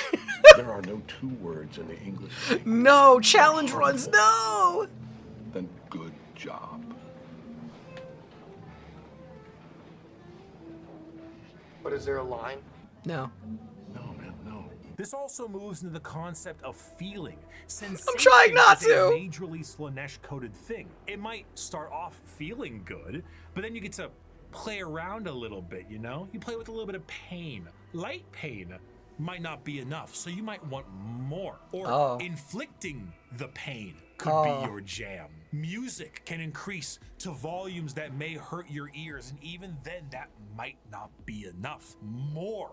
You must have more. Many of the disciples of Slaanesh carry a demonic form in their live grace. The Keeper of Secrets is his chosen envoy, and their movements are a blur of dance and pain with an aura all the more fatal. They dance and sing, but there's always a form of malice behind every action they take. An alluring gaze that will pull you in right before the demonic entity can crush you in that grip. Slaanesh's palace has 6 layers surrounding it, and one of them is the excess of gluttony, where the participants You guys wanting me to do more Warhammer content and to watch more Bricky videos is you're all feeding Slaanesh. You're all feeding Slaanesh. Understand what you're doing. finds themselves in a beautiful banquet full of the most delicious foods imaginable. Tables of delicacies and rivers of wine tempt the user to such a degree that they cannot stop stuffing their face, unaware that the things they are eating are very vaguely familiar meat. If one does not see themselves drowning in the river of wine, they may soon fill their bodies up so much that they cease to function and fall over, becoming part of the banquet themselves. That is one of the 6 layers of Slaanesh's palace. This was the ecstasy that the Eldar civilization indulged in for millennia, and did so at a monumental scale that they created a god from it. Find pleasure in every moment, indulge in every whim, let lesser races feel the burden of their crude lives. We are beyond such concerns or worries. Every power is ours to use, every sensation ours to experience. We are truly masters. I feel like, I'm not gonna voice this one too, but I feel like it had to be a lot like lower and like a lot more like smarmy. Position of power. Let us forever taste the fruits. It's like you gotta be like, find pleasure in every moment, indulge in every whim. Let lesser races feel the burden of their crude lives. We are beyond the such concerns or worries. Every power is ours to use, every sensation ours to experience. We are truly masters of the galaxy. You know, like that. Achievement. Time itself is ours to command. We are eternal. No! No! The gay goop becomes Satan! No! No! Not the gay goose becomes Satan! With the birth of Slaanesh, the Eldari Empire ceased to be. A catastrophic event so horrible that the warp ripped a hole permanently in our reality. A fissure forever known as the Eye of Terror. With the sudden inhalation of this god's largest breath, the Eldari souls are a currency to be now collected by she who thirsts. Trillions of Eldar died in an instant. Slaanesh gorging on their souls to satisfy his palate. 99.9% of their entire species died, and the rest are doomed to a fate worse than death. For Slaanesh now stakes a claim on each and every Eldar soul, from the moment they pass on an eternity of torment. Okay, just judging the community's reaction here. How many of you are upset that they were all eaten? All right, moving on. Waits them. The remaining Eldar devote their entire lives to stopping this eventuality. Their dying race so devoted to saving themselves from the Dark Prince, and in doing so, have found very creative ways. In the modern world of Warhammer, the craft world Eldar are the main force of Eldar in the galaxy and represent the elf style that many think of when you think elves in space. Fantasy elves in space, not those elves. We'll get to them. A craft world is a monumentally large starship. These things are so creepy, but they're really cool. That acts as a form of flotilla. During the highest reaches of hedonism, many Eldar saw the demonic writing on the wall and began to try and seek asylum from their own debauchery. Those Eldar left on monumental craft worlds into the far reaches of the galaxy and saved themselves from Slaaneish's awakening. The main thing the craft world Eldar seek is to temper their minds and bodies in a way that will never allow them to slide back into their old ways. The representation they carry is that of a more feudal Japanese motif. Ooh. Eldar follow paths as they age. The path of the warrior, the seer, the poet, the diplomat, the bone singer, and so on. Bone These singer. paths are a strict code of conduct to hone the heightened Eldar psychology down a school of thought and action. And if it sounds a hell of a lot like Bushido, well, you're damn right. Here's a medal and a soul stone. Don't lose thank it, you. or an eternity of torment awaits you. Going through these paths will allow you to take up not just a role in Eldar society, but keep your mind clear from the past worries that plagued them. Every Eldar is technically a psyker, however, very few of them actually utilize their psychic powers for fear of tempting she who thirsts. A large amount of emphasis That's is also fair. put on ancestors of the Eldar and learning from them the farther you go down a path. This can sometimes be seen by the large variety of jewels adoring the armor of Eldar. Those are called soul stones, the biggest middle finger to Slaanesh. Such a ridiculous they can hat. think of. See, when an Eldar dies, these stones act as a backup, and instead of their souls going to Slaanesh, they are then trapped and stored in this little stone. So when the Eldar say they commune with their ancestors, they mean so very literally, as the spirit and soul of generations before them are stored here. Often, larger structures may contain vast amounts of soul stones, such as the Infinity Circuit in the craft world itself, allowing the souls of the dead to help power their enormous starship. The young do not desire the discipline of the path, but rather their curiosity drives them to try every fruit from the tree. Thus, it is that so many take the path of wandering or the path of damnation in their first years of adulthood. Yeah. And so, the great tragedy of our kind is played out again and again as the number of our people shrink from generation to generation. These paths, when completed, allow an Eldar to move to the next one, then the next one. However, since this is the grim darkness of the world, many of these paths rely on combat. The Eldar actually had gods at one point. Cain. Okay, before we go to the gods of the Eldar, so how many Eldar are there? Because they said Bricky said 99.9% were consumed in an instant, right? Like, and that was trillions. So, like, are we talking about millions, hundreds of thousands? Like, are they still in the billions, size? Like, millions still? Not many? Because I say they're still fighting. So, okay, still million. Okay. Vol, Isha, Azaryan, and so on. These gods are aspects. I saw the face. I saw the jar. Isha, Azaryan, and so on. These gods are aspects of the Eldar pantheon, and while many were killed in Slaanesh's creation, their teachings live on. For some, the strongest devotion to the Eldar gods is to join the Aspect Warriors and embody the wrath of Cain, their god of war. While guardians of the Eldar craft worlds are more akin to a trained militia, the Aspect Warriors embody a particular variant of the I've path. heard. Each are led by a Phoenix Lord, a name passed down from generations and embodying the souls of prior Phoenix Lords with each new one. Oh. The Howling Banshees, led by Jane Zar, Fugin and his Fire Dragons, Baharoth and his Swooping Hawks, or Malgan Ra and his Dark Reapers. Okay, just saying. This guy looks like a clown. He looks like an elephant, not like a dragon. Dragons, Baharoth, He looks and his cool. Swooping Hawks, or Malgan Ra and his He Dark looks okay. Reapers. Each aspect shrine carries with it the Eldar way of war.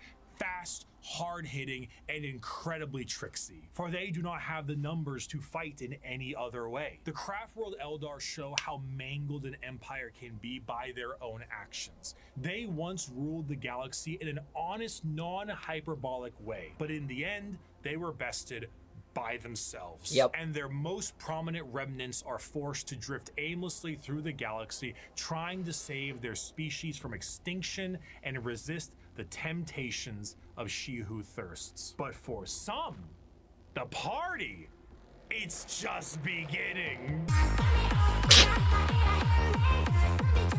Deep within the webway is the city of Kamara. This dark city Oh no, it's existed as a Kamara! port in the webway that allowed for ease of transport for the Eldar between its various domains. The significance of this city meant that it needed to be a bit more of a neutral territory outside of the jurisdiction of general Eldar law, and therefore it was allowed to self-govern. This did not go well. The Dark City became the hideaway for all manner of sin. The Eldar race slipped into debauchery on a galactic scale that it birthed a god, and this was the city you went to when that wasn't enough for you. The convenience of being so deep within the webway was that it exists as a blind spot to the horrors of the warp. So while the rest of the Eldar fled the downfall of their species, Kamara kept partying. When Slaanesh was birthed, they were saved the worst of it, thanks to them being nice and neatly tucked away inside the webway.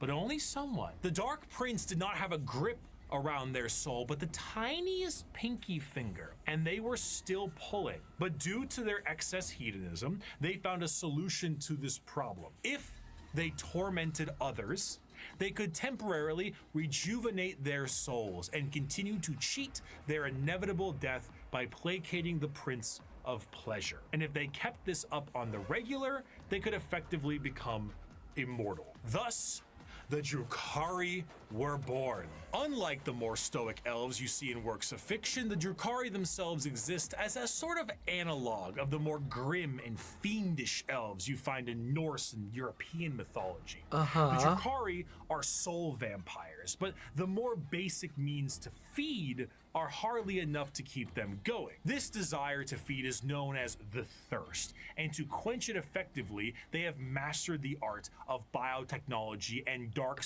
Bruh, I didn't think the Eldar were gonna get worse. I didn't think the Eldar were gonna get worse, oh my god.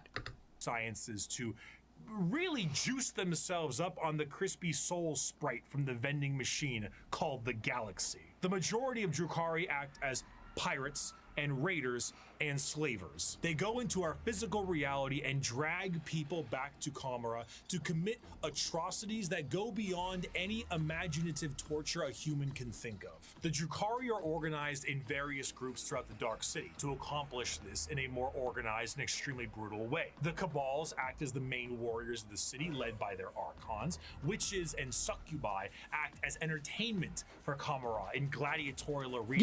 Yeah, I and see. The flesh-crafting homunculus keep the Drukhari alive and discover ever increasingly more painful ways to torment their ever increasingly large supply of slaves they are brought. The Dark Eldar see the other inhabitants of the galaxy as little more than cattle, livestock that can be brought to bay or slaughtered at any time. Their fodder, however, is not meat and muscle, but the anguish and despair of the weak. The Dark Lovely. Eldar do indeed drink blood, but also tears, and most sustaining of all, the raw essence of pain they wring out of their captives. The truth of the matter is that Drukhari sustain themselves on the suffering of others, not just morally, but physically. Kamara is a city rife with backstabbing schemes and murder. It is the worst back alleys of the worst ghettos at the best of times. Nothing is more horrifying to a Drukhari than... Not to take away from just how grim and horrible this is, can we just point out how cool that armor is behind him? death. For death will see them in the talons of Slaanesh for an eternity of torment. So they do everything they can to stop this. The homunculi covens regrow dead members from pieces of flesh as bargaining chips. The succubi create grisly gladiatorial spectacles that literally rejuvenate the audience members as captives are murdered for sport. To be captured by the Drukhari is one of, if not the worst fate imaginable in the world of Warhammer 40k. In a universe built On war crimes, they are the most debased war crimers of all time. To be tortured and sacrificed in the gladiatorial arenas is a blessing, for you have escaped the fate of being in the fleshsmith's control group, or being turned into a living and breathing piece of furniture for an Archon's quarters. In a cruel I'm sorry, what? I'm sorry, what? living and breathing piece of furniture for an Archon's quarters. In a cruel twist of fate, a newly born Drukhari does not arrive into this world loving torture. It is something they must grow to love. Grow to appreciate the suffering of other beings in order to survive in the world they have been brought into. If they succeed, they become some of the worst monsters in the known galaxy. A dark reflection to the Craftworlders and a taste of what Eldar society was like before the fall. If they do not succeed, they must find purchase elsewhere. Often those will join smaller parts of Eldar society like the Exodites or the Harlequins. Exodites believe in a pre-industrial variant of their society, often retreating to more lush worlds to ride dinosaurs and live off the land. Oh, that's cool. Prehistoric style that I would normally laugh at if they weren't riding dinosaurs like ballers. The Harlequin dancing troupe are a subsect of Eldar that are more than just a little strange. A carnival of dancing jesters that serve the Eldar laughing god of Kegarak. They arrive never when expected and leave just as quickly. Blurs of light carry their footsteps as they dance their foes into a grave. Combat is just as much of a joke as it is a play on bloody murder. They travel and aid many other Eldar and sometimes even humanity for reasons we can never understand. Perhaps one day we would have, were they not stripped of their army book and folded into the Eldari Codex. So I suppose it'll have to stay a mystery. Wait, what? Or maybe it was one of Kegarak's master plans to get back at she who thirsts and save their species. Who could know? Perhaps it was all a sick and practical joke to Kegarak, and he would just find it very funny to watch me fumble the discussion of one human on a tiny blue planet across the galaxy. Oh, speaking of. Oh no. Before the fall of the Eldar, Earth, or Terra as it's called, was in ruin. One man who looks to put the pieces back together. Where did he come from? We don't know. Some say he was the result of early shamans. Some say he is the final old one who escaped their species genocide. And those that are smartest know the answer is, it doesn't matter. He revealed himself as the Emperor of Mankind. Okay, just question, not to sound dumber than I already am when it comes to this category. Couldn't he not be one of the old ones? I understand that the idea of an old one escaping from what happened with the Tyranids. Not Tyranids, sorry, the Necrontyrs. But like he's basically not even an entity anymore. Like he's a husk in a chair. Like the old ones shouldn't theoretically have any degradation, right? I know he's immortal, but like he literally is he really immortal, or is he manufactured?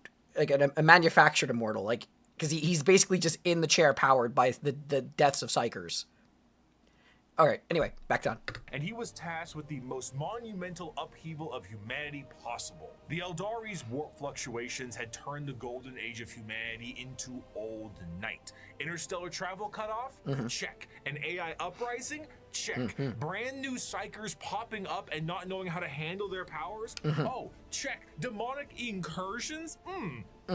Check. Thousands of years this occurred, and now the Emperor of Mankind showed himself to put the pieces back together. Unifying Terra under his rule, the Emperor founded the Imperium of Man and ruled it with an iron fist. He was the supreme leader and nothing could stand against him. He wished to remove mankind from the yoke of its former failures, and he knew he would be the best leader they could have because he was right. AI banned, religion banned. You did as the Emperor told you, or his Thunder Warriors would put you in your place. That place often being a grave. Oh, Now, lovely. Terra was thriving, but humanity needed Sorry, I to gotta click this again reclaim because I clicked off for a second. There we its go. long-lost brethren scattered across the stars. But to do so, he needed those that could build him a fleet truly meant for the reconquering of the galaxy. And so he turned his attention to the red planet of Mars. You guys told me about these Mars guys. and Terra were close allies long before the Unification Wars. Mars was the first world terraformed by humanity and became what would ultimately be the first hive world, an epicenter for industry and technology. The Age of Strife did not treat the Red Planet kindly, however. Toaster Mars boys. was cut off from Terra during this time, and the warp storms that ravaged the planet turned it into an absolute nuclear hellscape. Oh. Those who were on the surface were turned into your run-of-the-mill mutant if they even survived the bombings they inflicted on themselves, while others were lucky enough to escape beneath the red sands in powerful fallout shelters. These became their generational habitats, but this resulted in extreme reliance on technology and those who could use it. They began to view the technology keeping them alive less as a technological advancement and more of a divine intervention, with those skilled in it as priests. The Martians began to worship the power of the machine, and this resulted in the formation of the cult Mechanicus, the belief in a holy trinity known as the Three-in-One. The machine god, serving as the spirit who gave rise to all technologies known, the motive force, the deity that gives all life its ability to live, and the Omnissiah, a physical The manifestation Omnissiah. I know of that the one. machine god itself. This belief began to manifest in them physically as well. What were once humans began to really mess around with the character creator options, and this tech obsession made them view instances of flesh to be weak and spend their lives removing what makes them human and replacing it with mechanical augments. You know, one thing that's really consistent in the lore of Warhammer that I've seen is just they love to just give in to every intrusive thought. Like it might take millennia, it might take millions of years, but if there's an intrusive thought, every race falls to it.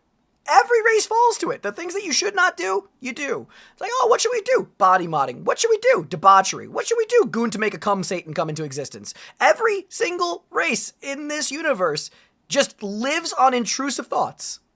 Robotic limbs, glowing eyes, mechadendrite arms. What was once a mass of flesh now looks like the back of a router, and the oldest members of the Mechanicus no longer even look slightly human. In addition to this, cloaked over all of their mechanical appendages are robes that reflect the color of their homeworld, the red robes of the Mechanicus. The Cult Mechanicum, now the Adeptus Mechanicus, create a fascinating combination of cultures all birthed into one.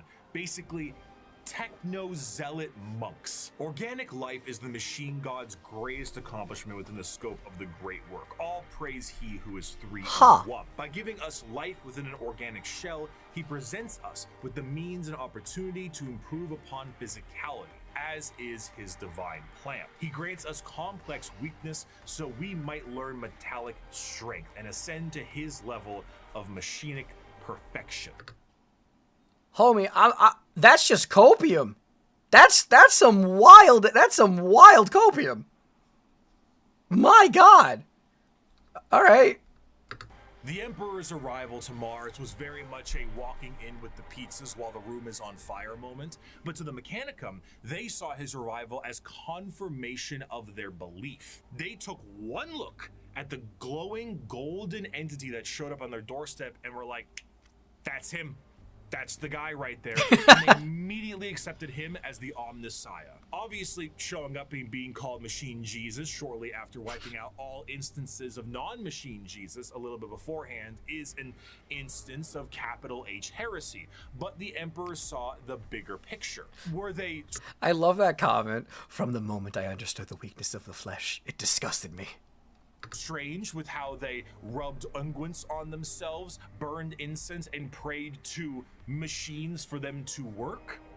Sure, but that's a lot of production right there. So the Emperor devised the Treaty of Olympus Mons, a unifying agreement between Terra and Mars, and this union would be permanently etched into the Aquila of the Imperium as the two-headed eagle. One head for Terra, the other for Mars. The forces of the Emperor would be supplied with all the technology and weapons they needed to reunite the scattered remnants of humanity under one banner. And Makes the sense. Mechanicum of Mars would be able to keep doing what they were doing religiously and scientifically so long as they kept up their tithes. This tithe meant total quality control over all technology in the Imperium. Is it a big spaceship? AdMech take care of that. Tanks? AdMech take care of that. The literal bullets in a gun? You guessed it. But unlike the factories of today, the forge worlds of Mars and the creations of the Mechanicum are a bit of a different experience altogether. I'd assume. Instead of a factory on a random given world, the entirety of the planet's surface is dedicated to manufacturing. But that's a little tricky, isn't it? Considering that the usage of Silica Animus, or AI, is a big no-no, and basically the largest affront to their divine machine god possible. Fortunately, there's a really neat alternative that they've come up with, and that's called a servitor. Incredible devices that can do anything. Oh god, from they're people. manufacturing, maintenance, basic door They're people. operation, even just float around like a helpful little drone. It's an extremely easy process too. All you need to do is take a human who is dying or preferably an enemy of the state, most likely that one, and lobotomize them. And then reprogram their brains to do exactly what they tell you. They even got little baby versions of them. Yay! So now you can rest easy knowing that the entirety of the Imperium, because they outlaw AI and learning new tech is heresy, is run on lobotomized slaves. Whether they deserve it or not is unimportant, and whether they can still keep their consciousness trapped in their own minds is another thing entirely.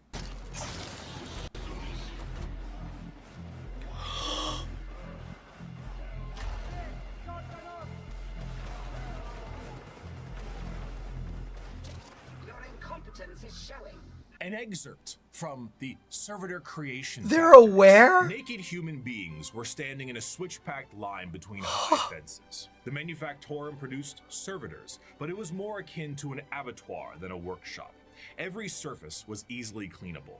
Servitors with spray units surgically attached to their backs prowled about, hosing filth from slit drains set into the perfectly smooth, slanted floors. As the line slowly advanced, the people were passed through various... Is it bad? I'm gonna do one more voice. Just because when I see this, I just want to think of the voice being like, naked humans were standing in a switchback line between high fences. The Manufactorum produced servitors, but it was more akin to an abattoir than a workshop. Every surface was easily cleanable. Servitors with spray units surgically attached to their backs prowled about, hosing filth into slit drains set into the perfectly smooth, slanted floors.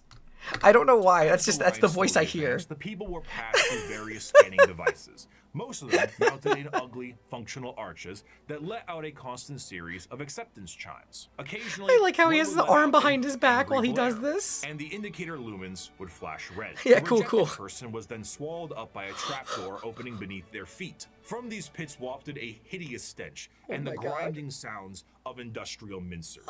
One rejected man grabbed onto the lip and hung there, arms and hands bloodied, shouting a stream of defiant profanities. Guards lined the grating either side of him and shocked him until he fell. The adepts wouldn't even waste bullets on these people. The trapdoor flipped up, and the next terrified person was ushered forward. Violent metal arms snatched them up and spread-eagled them in the air, and a servitor shearer shaved them all over. At another, they were subjected to a high-pressure counterseptic wash whose chemical stink made me choke from 100 feet away. More scanners, more rejects winnowed out. Machines forcibly dressed them in a heavy rubberized garment common to all monotask servitors. These were saggy on them, all one size, until another process force-shrank them to fit their bodies where metal cuffs, sockets, and collars bit into vulnerable flesh. The last few prayers gave way to screams at that point, and even the most stoic shouted in pain. They were ushered over a floor, buzzing with power that made them shriek with every footstep. "What's that for?" I asked. "Follicular inhibitor, to stop their hair from growing." he said.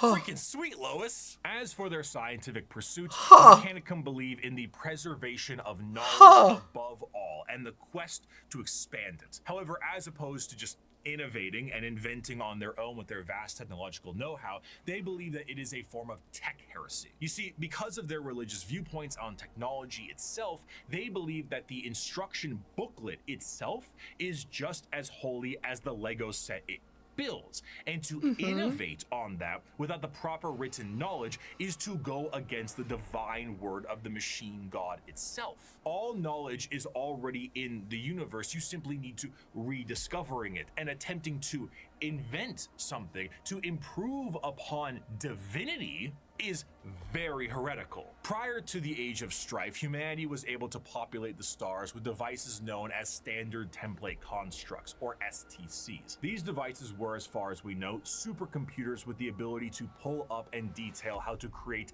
literally anything a startup colony would need. Essentially, they were devices with the entirety of human technological know-how so that you could make a home away from home. The Mechanicum will not make anything without an STC. Quite literally nothing, because this is the knowledge they seek, and that knowledge is divine. Yeah, One time, yeah, very divine. Scouts of the Imperial Guard found a functioning STC that provided the schematics on a knife that happened to be a bit lighter and a bit sharper than most other knives. Okay. These knives were adopted by 30 Space Marine chapters and were one of the most advanced discoveries of the century. This discovery was so significant that they were each awarded a planet for finding this.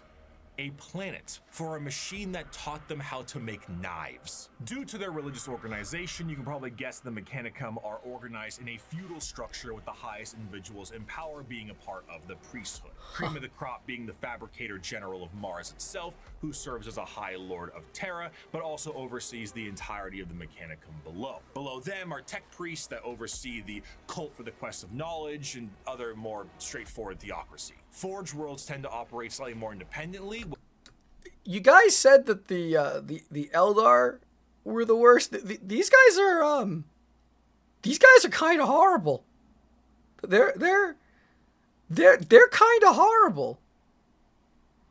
Yeah, just saying. But can cause some power struggles within the Mechanicum, because, despite them all being weird robots, they love being given praise. And despite being the manufacturing end of the Imperium, they do actually have their own military forces. They have the Skitarii Private Army and all their various 19... Yeah, sorry. Again, to everybody who watches the live thing that I won't have the chat there. You guys are right. The Drukhari are worse than this, but, these guys are pretty terrible, too. These guys are pretty... The Drukhari are really effed up. Like making somebody into living furniture is probably still the worst thing I've heard. But, the happy-go-lucky description of turning someone into a servitor is insane. It's insane.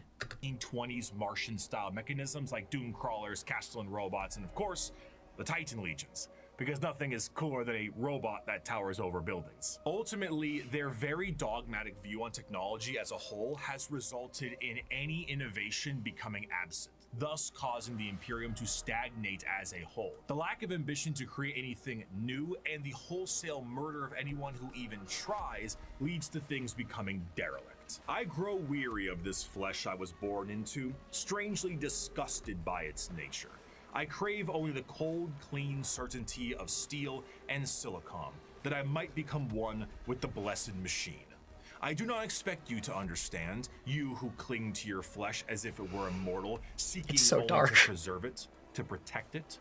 One day you will see the folly of your ways, and then no doubt you will come begging to my order to preserve you. After the groundwork had been set unification-wise, it was time to start getting things together for the Emperor's great crusade across the stars to bring humanity under one banner. The Thunder Warriors were a perfect fighting force for unifying Terra and Luna, but the galaxy was a whole different thing. You see, these warriors weren't soldiers in the eyes of the Emperor. These are the ones who they got rid of, right? Blunt tools used for the fast conquest of Terra. As the Emperor was concerned, the tools you use at home aren't the same ones you take on a road trip.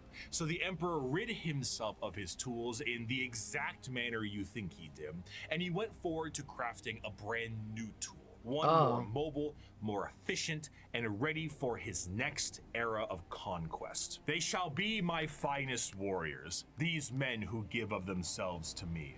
Like clay, I shall mold them, and in the furnace of war forge them. They will be of iron will and steely muscle. In great armor shall I clad them, and with the mightiest guns will they be armed. They will be untouched by plague or disease. No sickness will blight them. They will have tactics, strategies, and machines so that no foe can best them in battle. And you're gonna shove organs in them. They will be my bulwark against the terror. They are the defenders of humanity. They are my soul. And they shall know no fear. The vastness of the Milky Way galaxy meant that the Emperor needed assistance bringing everyone back to the fold. And who better to do this than himself? But since the technology to be in many places at once does not exist anymore... Wait, let's see if I remember. He has 18 children that are his genetic offspring that he created, and then they became the foundation for the Marines? Am I right? Am I off? I mean, he'll tell me in a second, but like, am I almost remembering it correctly? The Emperor decided that 19, it was time damn to it. become a dad, the same way Geppetto did, and with far less care. It is not my son, Archon. None of them are. They are warlords, generals, tools bred to serve a purpose, just as legions were bred to serve a purpose. What a dad. The Primarch Project was started to create charismatic and unique leaders in the Imperial military. The diversity of these eventual leaders meant that each one could be specialized for certain circumstances across the galaxy. Depending on the type of conflict, one leader might be better than the other. So instead of forcing one leader to acclimate to a situation directly, it would be better to send a specialized leader and force to handle it. In order to do this, the Emperor used his genetic know-how and maybe a little bit of that forbidden stuff to create these genetically perfect gene fathers that had the ability to serve as his analog directly, and also serve as the leaders of the respective Space Marine legions. All 20, all 18, that's right, all 19 of his sons were meant to be directly molded by the Emperor himself, despite their genetic differences. And they go as follows in order: Lionel Johnson, Fulgrim, Percherabo, Jagatai Khan, Lehman Russ, Rogel Dorn, Conrad Kurz, Sanguinius, Ferris Manus, Angron, Robute Gilliman, Mortarion, Magnus the Red, Horus Lupercal, Lorgar Aurelian,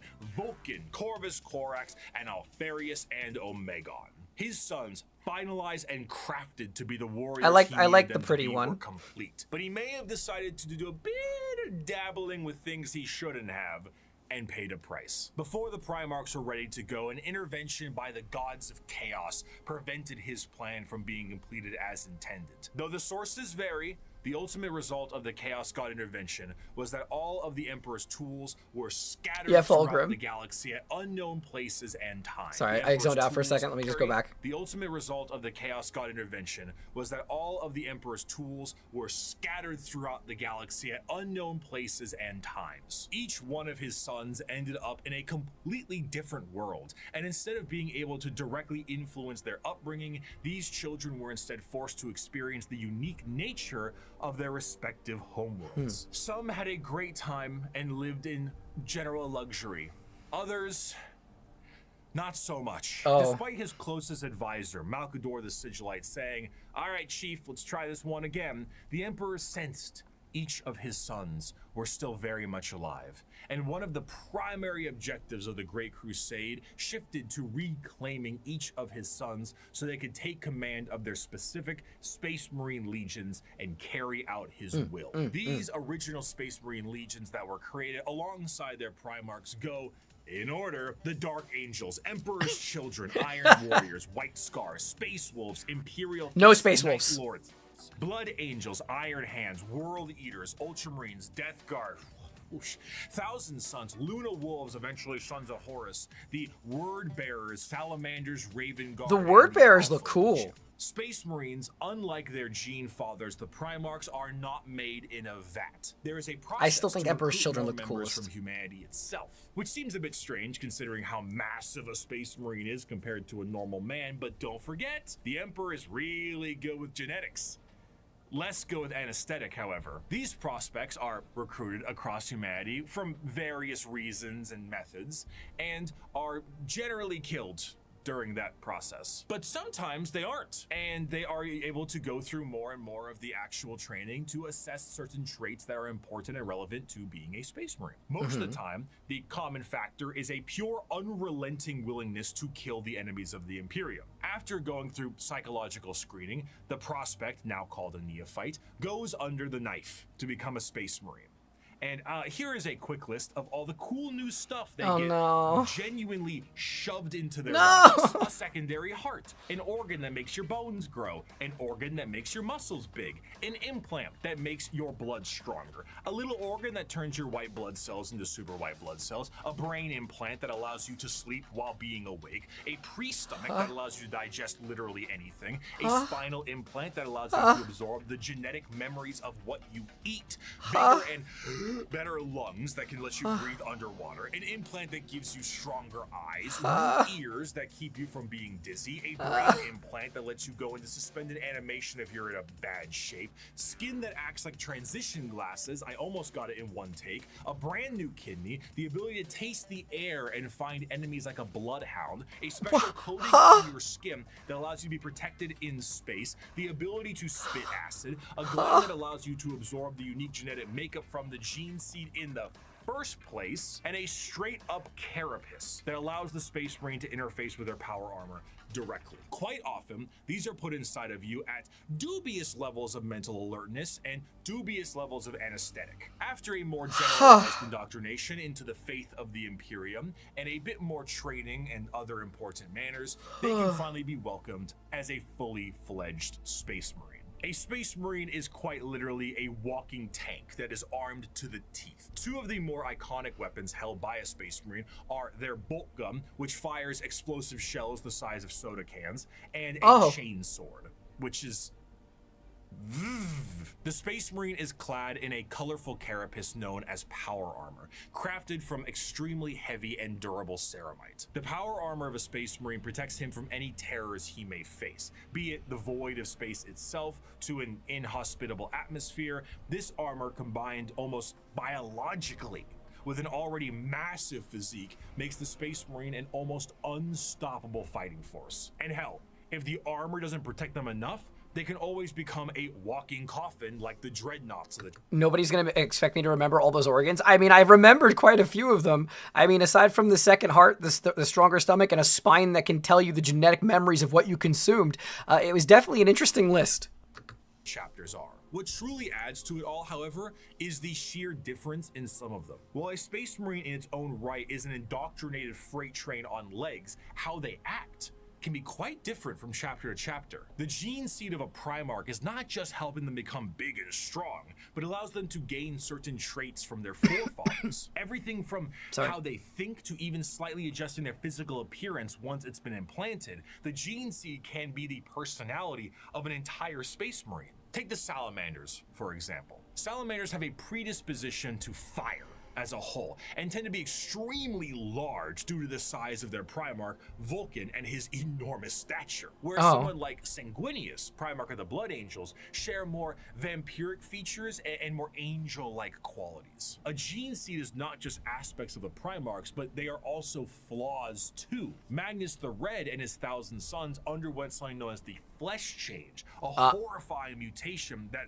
while it made them strong psychers, would affect their bodies so terribly that they would mutate away from humanity. Other factions have inspiration for their culture from our real world, like the feudal Japanese of the Eldar or Egyptian style the Necrons. Each Space Marine chapter themselves carry an inspiration. The White Scars are motorcycle-riding Mongolian fighters. The Space Wolves are Norse Vikings. The Dark Angels are Knights of the Round Table, and November. so on. This moves into their fighting style, and truthfully, there is no end to the characters and options when it comes to the Space Marines. Space Marines are the main symbol you see, and while many of them can be simply indoctrinated warriors who only care about conflict and can be quite boring, then you meet Dante, or Bjorn, or Argel Tal, or Karn, or Lucius, or Erebus. And then you discover the wealth of these characters and tools of war you can have. For 1100 years, I have fought and I have seen the darkness in our galaxy.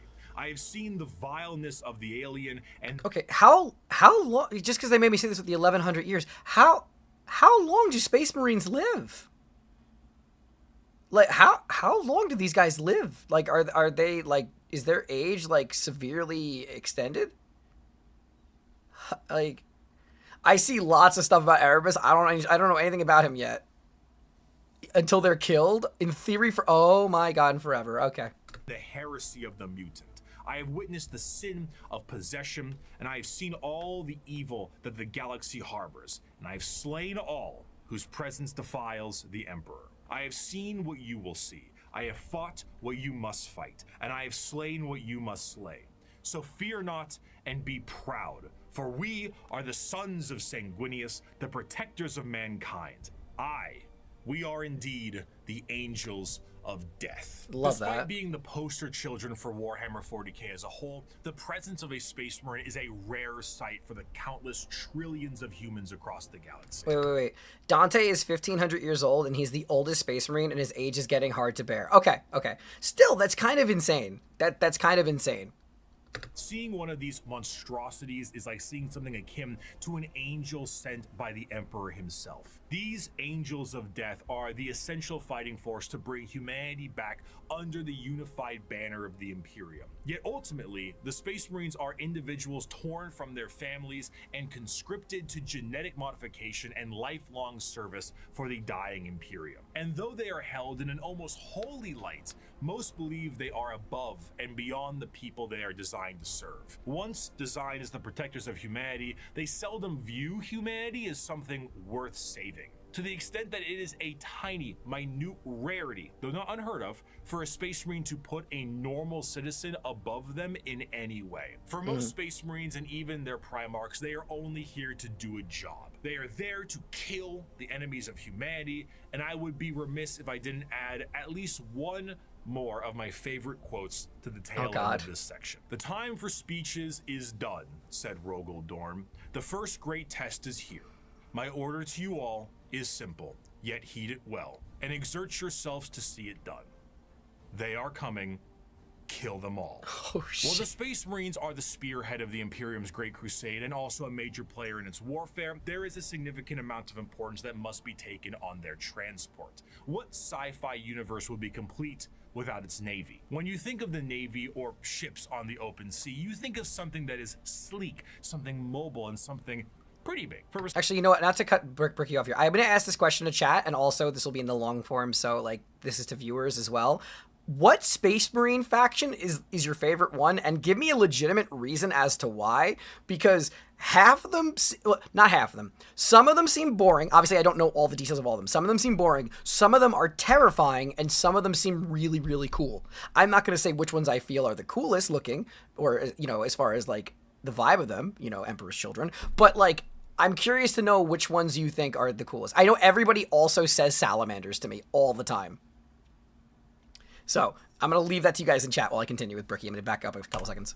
Open sea, you think of something that is sleek, something mobile, and something pretty big. For perspective, the longest self-propelled ship in history was the TTC-Wise Giant, an oil tanker that was about 458 meters long, or over about 1,500 feet. This right here is child's play in the world of 40k ships. A ship that is considered to be an escort vessel in the Imperium is about 3 times the size of a sea-wise giant, and the size of the ships only go up from there. Your most common ships are the cruisers. The light cruiser tends to average at about 2 kilometers long, or just over a mile in length, where the Dictator class cruisers can be over 3 kilometers or 2 miles. Huh? The largest ships are your battleships, and they are tremendous. We're talking 5-mile long, half a mile high. Okay, has anybody who has been, I have to know because I know how insane this community can be. Has anybody in like the entirety of the Warhammer fandom made a canonically accurate size ship compared to the Space Marine figures? Like, has anybody actually built like a house size ship and just put their little guy onto it? I need to know if someone has tried doing that. Because to me, that seems insane, right? Like, if you're scaling it down, right? Because, like, a Space Marine figure or mini is, like, how many inches tall? Like 2 inches tall, right? So you're factoring that's originally from about 10 feet. So it would be about the size of a swimming pool, right? It would be like it would be a swimming pool size ship. I would assume someone would have to make, like, a swimming pool size ship to then put a little minifig on top of it. It'd be really cool. It'd be really cool. No, I don't mean, like, done to scale. But I mean, like, done to scale in regards to the minifigs, right? So it would be like the size of a jungle gym. Someone would have to put that together. I feel like someone's had to have done that, right? I feel like someone has to have done that. Like, that would be so cool. That would be so cool. If anybody actually knows that this exists, please put it in, like, the comment section later, because I want to go find it, because that would be so neat. It would be so damn cool. Monstrosities that look like gigantic Gothic cathedrals and filled to the brim with weaponry. And not only are they filled with weapons, but they are also jam-packed with crewmen. Battleships tend to, on average, carry a crew between several thousand to several million.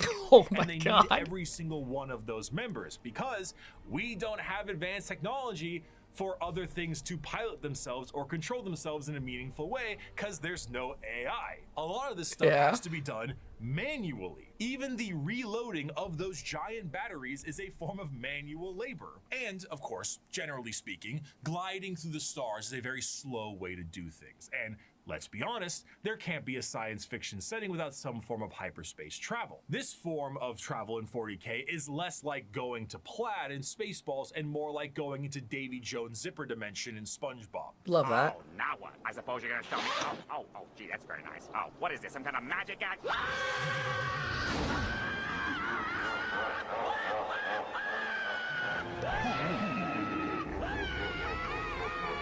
This is because it utilizes the immaterial warp to do so. Warp travel is handled by a navigator, which is an abhuman. It's a mutated human, don't worry about it. And they have a gene that gives... What? Navigator, which is an abhuman. It's a Every single result on Google Images is just... Oh! mutated human, don't worry about it. And they have a gene that gives them a third eye and the ability to help steer the ship through the warp, which, as we know, is hell itself and unreality. Now, this might sound exceptionally dangerous, and that's because it is. Now, the ship does have protection in the form of a Geller field, though. Originally, I assumed the Geller field is what you think it is, a large force field stopping all manner of horrible things, like demons from the warp tearing apart your ship. How wrong I was, though. So space travel through the warp basically involves riding on the Sea of Souls. Hell is real and you can surf on it. So you allow the current to carry you and the navigator to direct. But how can a current of souls and unreality carry you when it doesn't obey the laws of physics, time, or, again, reality? What a Geller field is not a force field, but a comatose imperial psyker dreaming of reality. It is not a bubble. It is a force of reality being projected by mutant Sleeping Beauty to counteract the unreality of the warp that you can then surf on. This, of course, is not a foolproof method of travel, and Geller fields can and do collapse fairly regularly. Being subjected to the warp itself without this Geller field is a terrifying prospect. In the best case scenario, your ship will be torn to shreds. But there are countless instances of ships being thrown out of the warp randomly throughout time itself.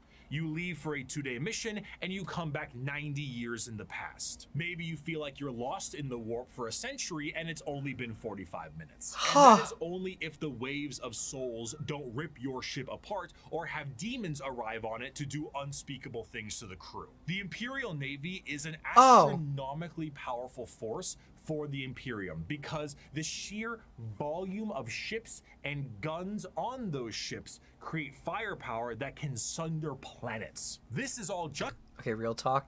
You know that Amazon would utilize this type of service if they could. They would use the souls of mankind to sit there as psychers trying to create the gestalt field around them so they can get through time and space and it still won't get to you in time. juxtaposed with the sheer backwater nature of these ships. While they are manned by crews of zealots, they are also operated with such a backwater tech, it completely confuses the reader. You see the long batteries of portside cannons that the ship has, and remember that AI is heresy in this world and that all the mechanics are utilized by lobotomized slaves. So how do they load these? Well, they have gun gangs, massive gangs of hundreds of people manually loading these cannons. These are genuine gun loader gangs that get into gang wars and squabbles. On the ship's bridge, you may find the captain himself hardwired directly into the ship's chair permanently to control it the best they can. Giant screens of hololith data fill the room, and sensors across the ship are just as likely to tell you information as a serf running up to you with a scroll of parchment is. You reach to a microphone to shout orders down a hallway as paper readouts tell you information of the enemy, and holy sigils and candlelit incense burners glean your next move. My god. While the is not a specific faction of the Imperium in the same sense and format of this video, it is what shepherds around the entirety of its armed forces. Every Space Marine Primarch had a flagship, and every strike cruiser and battle barge has a story to tell. But if there is a single thing that the Shield of the Navy does the best, it is to help support and supply the monumental forces of the Imperium. The hammer of the Emperor himself, the uncountable men and women of the... I don't care if these things have adapted to resist our las guns. If we can't kill them with our rifles, then we'll kill them with heavy bolters. And if we can't kill them with heavy weapons, we'll use grenades. And if grenades don't work, then we'll fight them with our swords and our knives and our bare hands. We'll drown them in our blood. That's what it means to be a soldier of the Imperial Guard. Now follow me. Charge! There is no we're just gonna throw ourselves at them menacingly. better symbol of the might of the Imperium itself than the Astra Militarum, or as it is commonly known, the Imperial Guard. Though the Space Marines take the glory and stand as the visual representation of the Imperium, their numbers are dramatically thin and specialized in comparison. To reclaim 1,000,000 worlds, you need a countless number of troops willing to fight and die for your cause. The Imperial Guard represents the Imperial truth made manifest. Every year, the worlds of the Imperium pay a tithe in the form of soldiers to fight the good fight of the Emperor, and this number is impossible to pin down. Even saying billions would be a dramatic understatement. The sheer volume of soldiers serves as the fundamental backbone of the Imperium. 99.9% of battles fought by the Imperium are fought by the sundering might of the Imperial Guard. With the knowledge that the Space Marines are essentially sentient tanks, what do the members of the Imperial Guard have? If they're the might of the Emperor himself, are they not suited up in a similar way? No, not really. No fancy suits, no biological enhancements, and basically no expectation to live. Once a regiment of Guard are activated, they are sent directly into battle with almost no expectations that they will survive. This is because, despite their training, their incredibly powerful armor, and extremely strong weapons that would crush any army of the modern day, they are so hopelessly outmatched to the things they will face. Sending a member of the Guard is throwing a rock at a nuclear bomb. However, where they lack in advancement, they make up for in sheer numbers, and their overwhelming force can be the difference maker in any deployment they face. Quantity is a quality all its own. If they do happen to survive, they will be sent to the next battle and so on. Seldom do members of the Astra Militarum get old or retire, and those that do are truly to be feared. There's an old saying that the average lifespan of a guardsman is about 15 hours from deployment, and considering the sheer number of guardsmen out there in any given battle, that number is probably accurate. When That's several insane. million of your pool of guardsmen die within the first few hours of combat because the orcs threw a moon at you, it can really screw the numbers. The soldiers of the guard I'm sorry, what? orcs threw a moon at you, it can Yeah, that's what I thought I screw the heard. numbers. The soldiers of the guard are conscripted and trained on an incredible number of worlds in the Imperium, and these worlds can impact their training and their combat style directly. The most famous visually are the Cadian shock troops. But other notable guard factions include the gas mask clad death corps of Krieg, the Rambo level of Catachan jungle fighters, and the iron willed Mordian Iron Guard. This also helps them specialize against individual types of enemies. The Indigan Prefects are a special guard regiment that came from a planet whose planetary governor, the leader of the planet, thought it was fun to collect exotic animals, which then crossbreed and then became the giant freight train sized monsters destroying the planet. So the Indigan Prefects are specialized for big monsters. Oh. Hello, Tyranids. One particularly interesting officer in the Guard is the enforcement officer known as the Commissar, and they are one of the more visually striking members of a regiment. These are specialized Imperial officers and act as morale officers. But instead of singing songs to the troops and providing hot meals, the Commissars are there to make sure that the members of the regiment continue to fight to the bitter end. If a soldier does not meet the standards of the Commissar, the solution is simple. Kill them. There are trillions of other soldiers out there. We don't really need you. Combat fatigue? Headshot. Concerns about the conflict? Headshot. Fleeing the battlefield? You bet that's a headshot. Considering that these officers tend to be outside of their regiment, feelings on them can be mixed. And in fairness, certain commissars like the esteemed Ibram Gaunt or Caiaphas Cain tend to do a bit better with the whole people talking part, because if say you were trying to tell a beefed up Catachan jungle fighter what to do, you might take a mysterious leave of absence inside a carnivorous plant. But no matter what I say, I don't think I can truly convey the sheer might of the Imperial Guard, so I'm gonna get a visual aid. Let's take a look at this image right here, right? This is the cover of the 9th edition Codex for the Astra Militarum, the official cover art. Your eyes may be drawn to the dark and brutal looks of some of the main members on the front and the gigantic orc they are attacking. But zoom out a little bit. There is no floor. There is only people. And behind those people are tanks. And behind those tanks are flying artillery shells. There are 2 enormous transport ships in the sky, and their ramps are down, and on their ramps are more people. The Imperium is described as having 1,000,000 worlds. 1,000,000 worlds. And each one of them gives soldiers to the Imperial Guard for the tithe. On a given battlefield, in a given fight, foot soldiers number in the millions, tanks in the tens of thousands, and you have enough artillery to turn the night sky day. You have walkers and APCs and aircraft and horse cavalry and tanks the size of apartment buildings. You have trucks, Just a bunch of little fellas, and rattling snipers and gigantic ogres that can't count to 4, but they can turn you into 4 pieces, and it just doesn't end. Humanity is a horde army, but instead of a horde of bugs or rampaging orcs, it's a living wall of guns. At the end of the day, though he's been ferried through hell on a ship that's 10,000 years old to some godforsaken war-torn rock, though he deployed from high orbit with nothing but a grav chute, though he is one of 10 million men and women snatched from his homeworld to fight a war he barely understands, though he has been given a weapon that fires small suns and may annihilate him as he fires because the knowledge of how it functions has been lost, though his company is supported by tractor tanks that run on anything you can burn, though he wages war against the devouring hive mind, ravenous demons, and hordes of hyper-advanced aliens with strange technologies and sorceries he never dreamed existed. No one will remember his sacrifice. There will be no records of his deeds, no glorious parades in his honor, and no remembrance of his name. All he will earn is a shallow, unmarked grave on a forgotten world untold light years from home. Yet for Wow. all this thankless sacrifice, a guardsman is a man, just like you.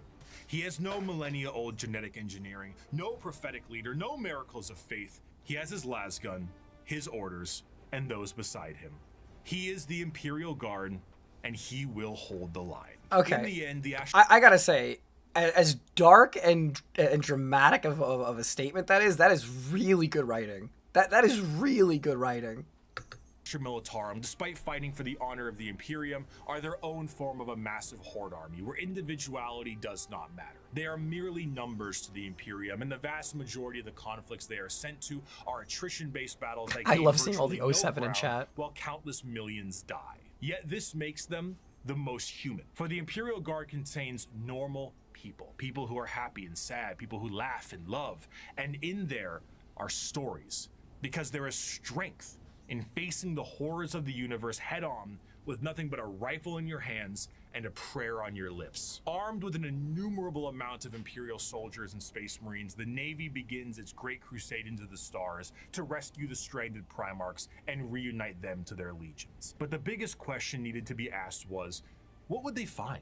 The age of strife lasted for thousands of years. If a civilization was still alive out there in the galaxy, what would they be like? The technological advancements of humanity prior to and during the Dark Age technology was unfathomable. It allowed them to spread through the galaxy with ease and allowed them to settle once inhospitable planets. These branches of humanity were provided with the vast knowledge of human creations and were given gigantic machines to make arduous labor and ease. The spreading of these massive colony ships was known as the Long March, and these ships would be retrofitted into settlements upon arrival to their new homes. Accompanying them were the gigantic pieces of farm equipment that served multiple purposes and the specialized pilots that could maintain them. They were not only able to tend the fields and do labor, but when interstellar community protecting the colonists against both threats demonic and alien. Because of the significance of these machines, those that could pilot them were powerful enough to be considered leaders, and the upkeep and preservation of the machines and the lineage of those who could pilot them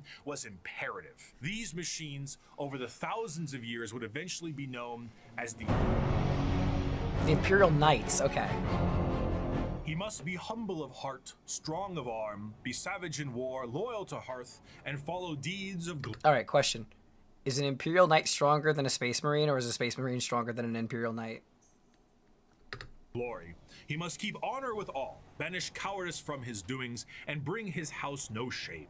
He must serve the Emperor and defend the Imperium, thus should a knight rule himself. The Age of Strife caused these colonized worlds to be cut off from the Imperium, and the reversion of these worlds resulted in the reverence for this farm equipment turned feudal, and the leadership that controlled the devices became viewed as a noble hierarchy. During the Age of Strife, exploratory fleets from Mars found plenty of these worlds, and it seemed the majority of them reverted to a similar state. Sorry, knights are 50 times bigger? I don't know these things. All I know is that there's a regular person inside of a mech suit. I don't know, maybe a Space Marine's stronger. You're talking to somebody who's pretty clueless. Like King Arthur seeing Merlin himself, these feudal worlds welcomed the tech priests of Mars with open arms. The mutual relationship between the Admech and the nobility was beneficial. The Admech were able to secure more worlds for mining resources and potentially long-lost STC information, and the noble houses were provided with technological know-how and modifications from the Admech themselves. The suits became more and more specialized, and their history as mere pieces of equipment were lost to time. What was once a tractor became a killdozer, and the Imperial Knights were born. Unlike other military Alright, these things are aspects really of the cool, Imperium, the nobility of the Knight houses Like, look at that thing. That thing's really cool.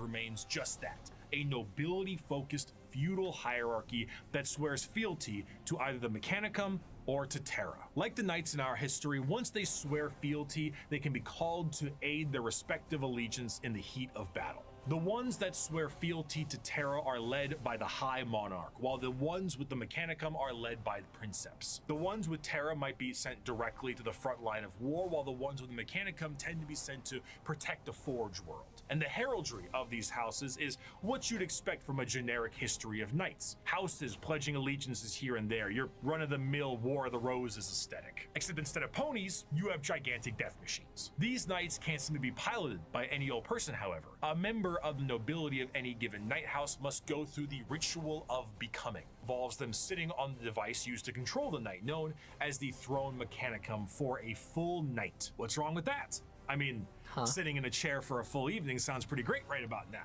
Why is it that every single thing in this universe seems like it has some really, really dark turn of it? It's like, oh yeah, you're just gonna pilot a mech? No, it's gonna penetrate you from behind for, 12 inches. So, a pilot cannot drive a knight. They can, but it moves about as effective as Ripley from Aliens 2, big, lifter thing. It is, in a sense, a beast that must be controlled, and a pilot must merge with it. The mind of the noble is connected to the machine and must fight with the mental signatures and personalities of the prior pilots as well. Everything a knight experiences in battle is felt by the pilot themselves, be it the general movement in the battlefield or damage sustained by the machine itself. If a knight's leg is blown off in battle, the pilot could experience a broken bone in the same spot. The merging to the machine forever changes the mentality of the noble that experiences it. This connection reinforces a strong degree of nobility and honor in the pilot,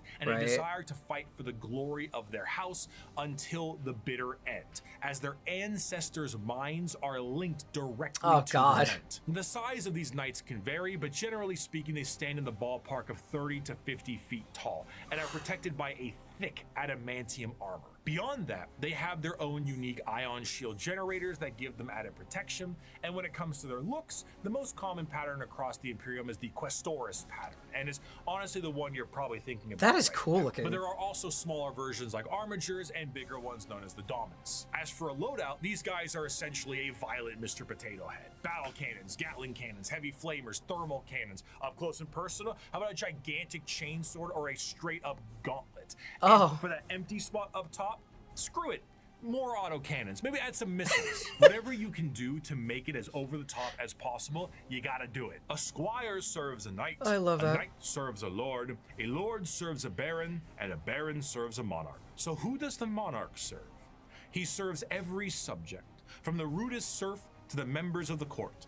Chivalric fealty, when ideally practiced, is not a pyramid, but a circle. That's Ironically, clever. on the surface, night worlds themselves are one of the least grim-dark settings in the galaxy. Reverting to an ancient time with knights and peasants is almost an escapism from the techno-hell of the modern Imperium. But this, of course, doesn't make it great for everyone.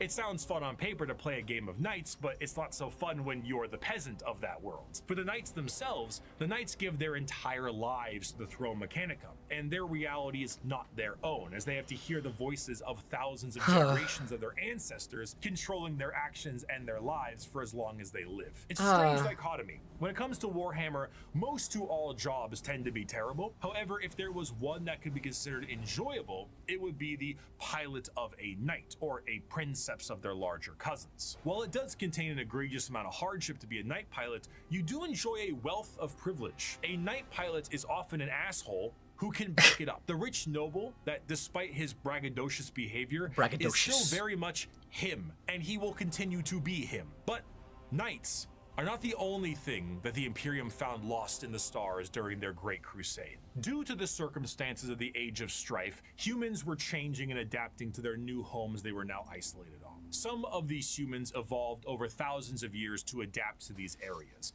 and they were known as abhumans. Many abhumans found their way into the... Oh, wait. So during the AI problem, when everybody decided that AIs are bad, right? Because they caused the problem in the past, and there was the disconnect from humanity. So in the Warhammer universe, we might still find new, human sex that, no one's seen yet, I'm guessing? Or is, everybody already, accounted for? Imperial Guard or other lesser positions in the Imperium if they were not wiped out immediately for being too different from their human counterparts. But their abilities and appearance vary from planet to planet, and one particular group of abhumans have made quite a name for themselves in the center of the galaxy. The kin. The origins of what will be known as the kin start at some point during the Dark Age technology, where their ancestors left a planet that is very much Terra and went to the galactic core to mine it of its resources. They brought along with them everything that they would need for a long-term stay, most important of which were the incredible AI-based supercomputers. Be it guidance, technical or philosophical, schematics, or the ability to upload the memories of a deceased explorer to gather information from them, these computers became an essential part of their everyday life, especially considering that the galactic core is one of the most inhospitable places in the galaxy. It is an Oh, so these guys actually still have AI. exceptionally star-dense location, full of abnormalities, black holes, and sentient hostile nebula. Whatever that last part means, it is not a safe and easy place to make a living, and this only got worse thanks to the warp storms during the Age of Strife. In order to adapt to this area, these travelers perfected a genetic makeup that made their future clones to be more adept to the area. These future clones would be shorter and more robust than their ancestors. They're dwarves. They're mining. They're diggy stones or diggy hole, right? Was it? What's the other one? Rock and stone, or I don't know. I don't know the reference. I've heard the meme. I know diggy hole, and then I know the Deep Rock Galactic one, right? Space dwarves. They're space dwarves. And the need to procreate Rock and would be stone. Thank you. unnecessary because why risk messing up a good employee when you can just make a new one? These would be known as the squats, and they would all die, except for when they didn't. And now they are known by a different name. Most void-faring races have at least one cautionary tale of foolish explorers vanishing amidst its blazing stellar nurseries and strange anomalies. Yet for the leagues of Voton, the galactic core has been home now for millennia. These squat humanoids would begin to establish themselves in the core, and their goals would be the same as their ancestors. Rock and stone! But like, actually kinda, yeah. Whenever one of them would Well, die, he said it they anyway. would know that that sucker would need to be uploaded to the machines like their forefathers did. But the original purpose of these machines was lost to time. What was once a technical resource for them turned into a ritual known as joining the ancestors. And the fact that they were clones at this point meant that the same copy of the same individual would be uploaded countlessly. The sheer overuse of these computers and the repeated uploading of redundant data has turned these once powerful supercomputers into your parents' computer after you installed LimeWire on it, and whose 50 Google Chrome tabs definitely contain information Hits they too will close return to home. one day. So much corruption that these computers began to develop the makings of a personality of their own. These would be known as the Voton, and the kin, this dwarf-like abhuman of humanity, would revere them. The Voton still operate to this day, but the volume of corruption have made anything outside of their very basic functions highly unpredictable. They may not answer a question for centuries at a time, and if they do provide an answer or data, it has become so corrupted and so incongruent that it takes a literal kin wizard to comprehend it. The kin, much like the dwarves of fantasy, exist nowadays as a mercantile species that constantly work to mine and manufacture. However, their capitalistic desires are dangerous. The biggest crimes a kin can face are being lazy, unproductive, and breaking a contract. Stellar conflicts have broken out over hundreds of years due to the breaking of a deal. So if you signed a contract with a kin, you best stick to it. Because of this, the kin have been known to interact with other species in a fairly common manner. This includes humanity, who have met various members of the kin multiple times, but constantly considered them to be all a different species. Famously, the Imperium noted that the kin they referred to as the squats were their own species and were wiped out by the Tyranids. Little did they know,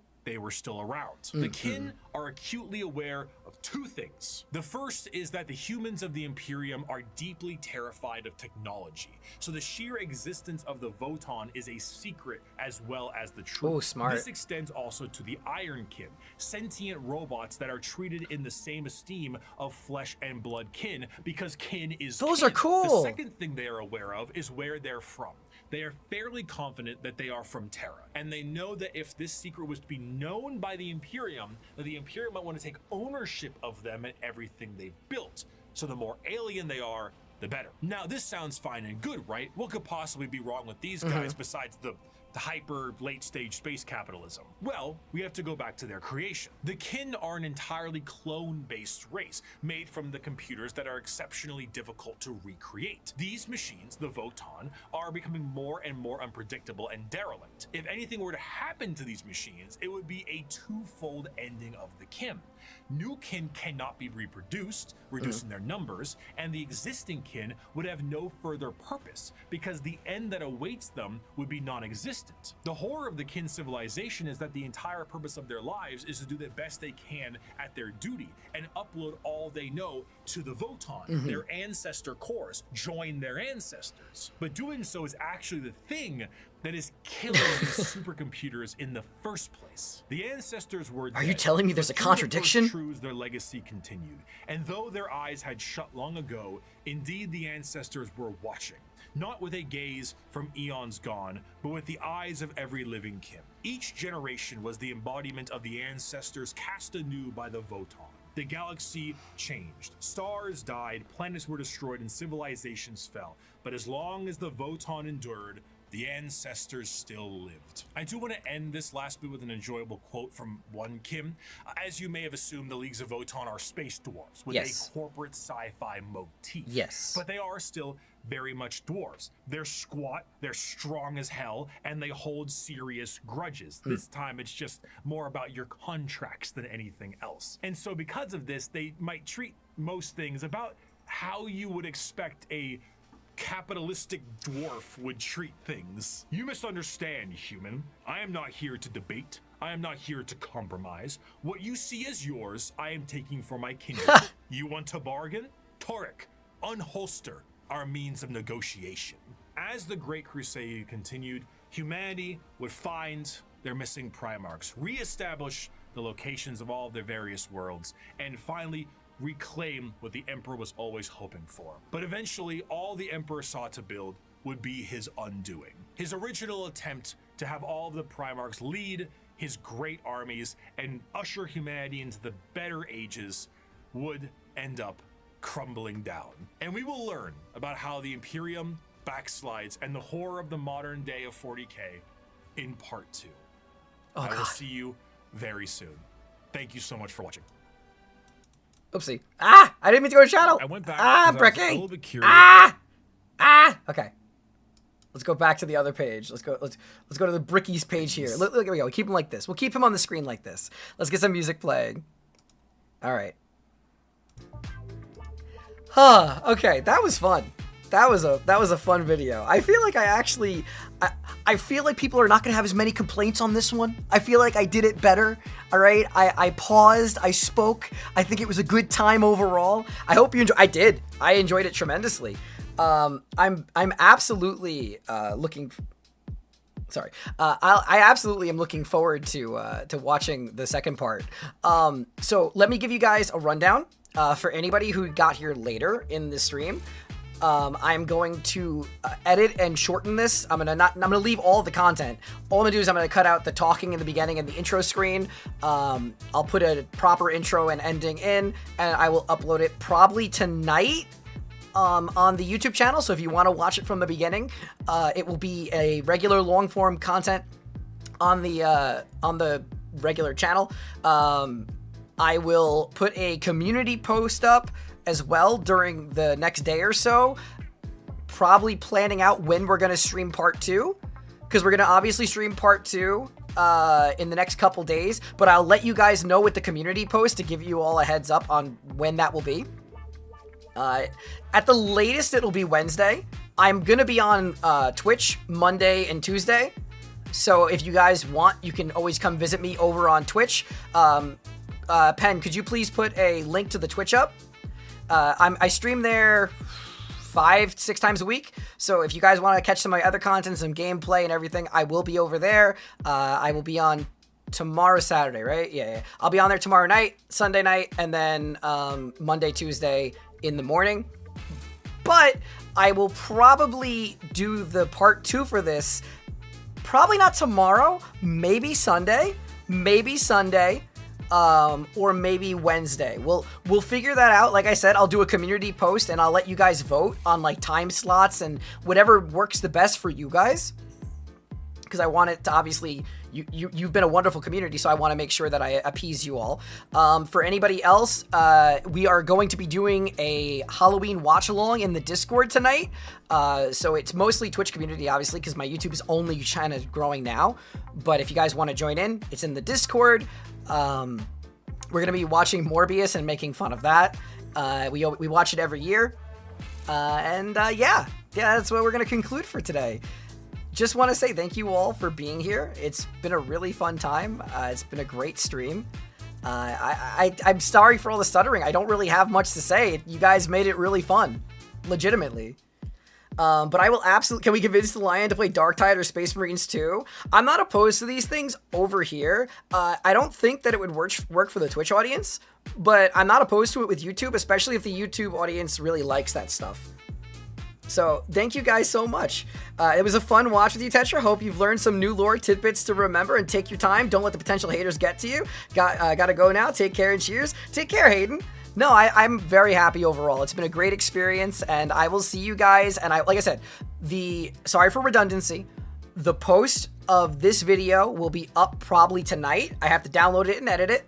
After I do that, I will have a community post for you guys in the next day or so about when we're going to stream part 2. And if you want to, in the meantime, I'm over on Twitch. So thank you guys so much. Can we watch the short Mechanicus 1 trailer? I would. The problem is I have an appointment for my cat's vet in literally about 20 minutes. So I actually do need to wrap up. But thank you guys so much for hanging out. I love and appreciate you all. And I will see you guys soon. All right, take it easy and have a wonderful rest of your day and a great Halloween if I don't see you in the Discord. Bye.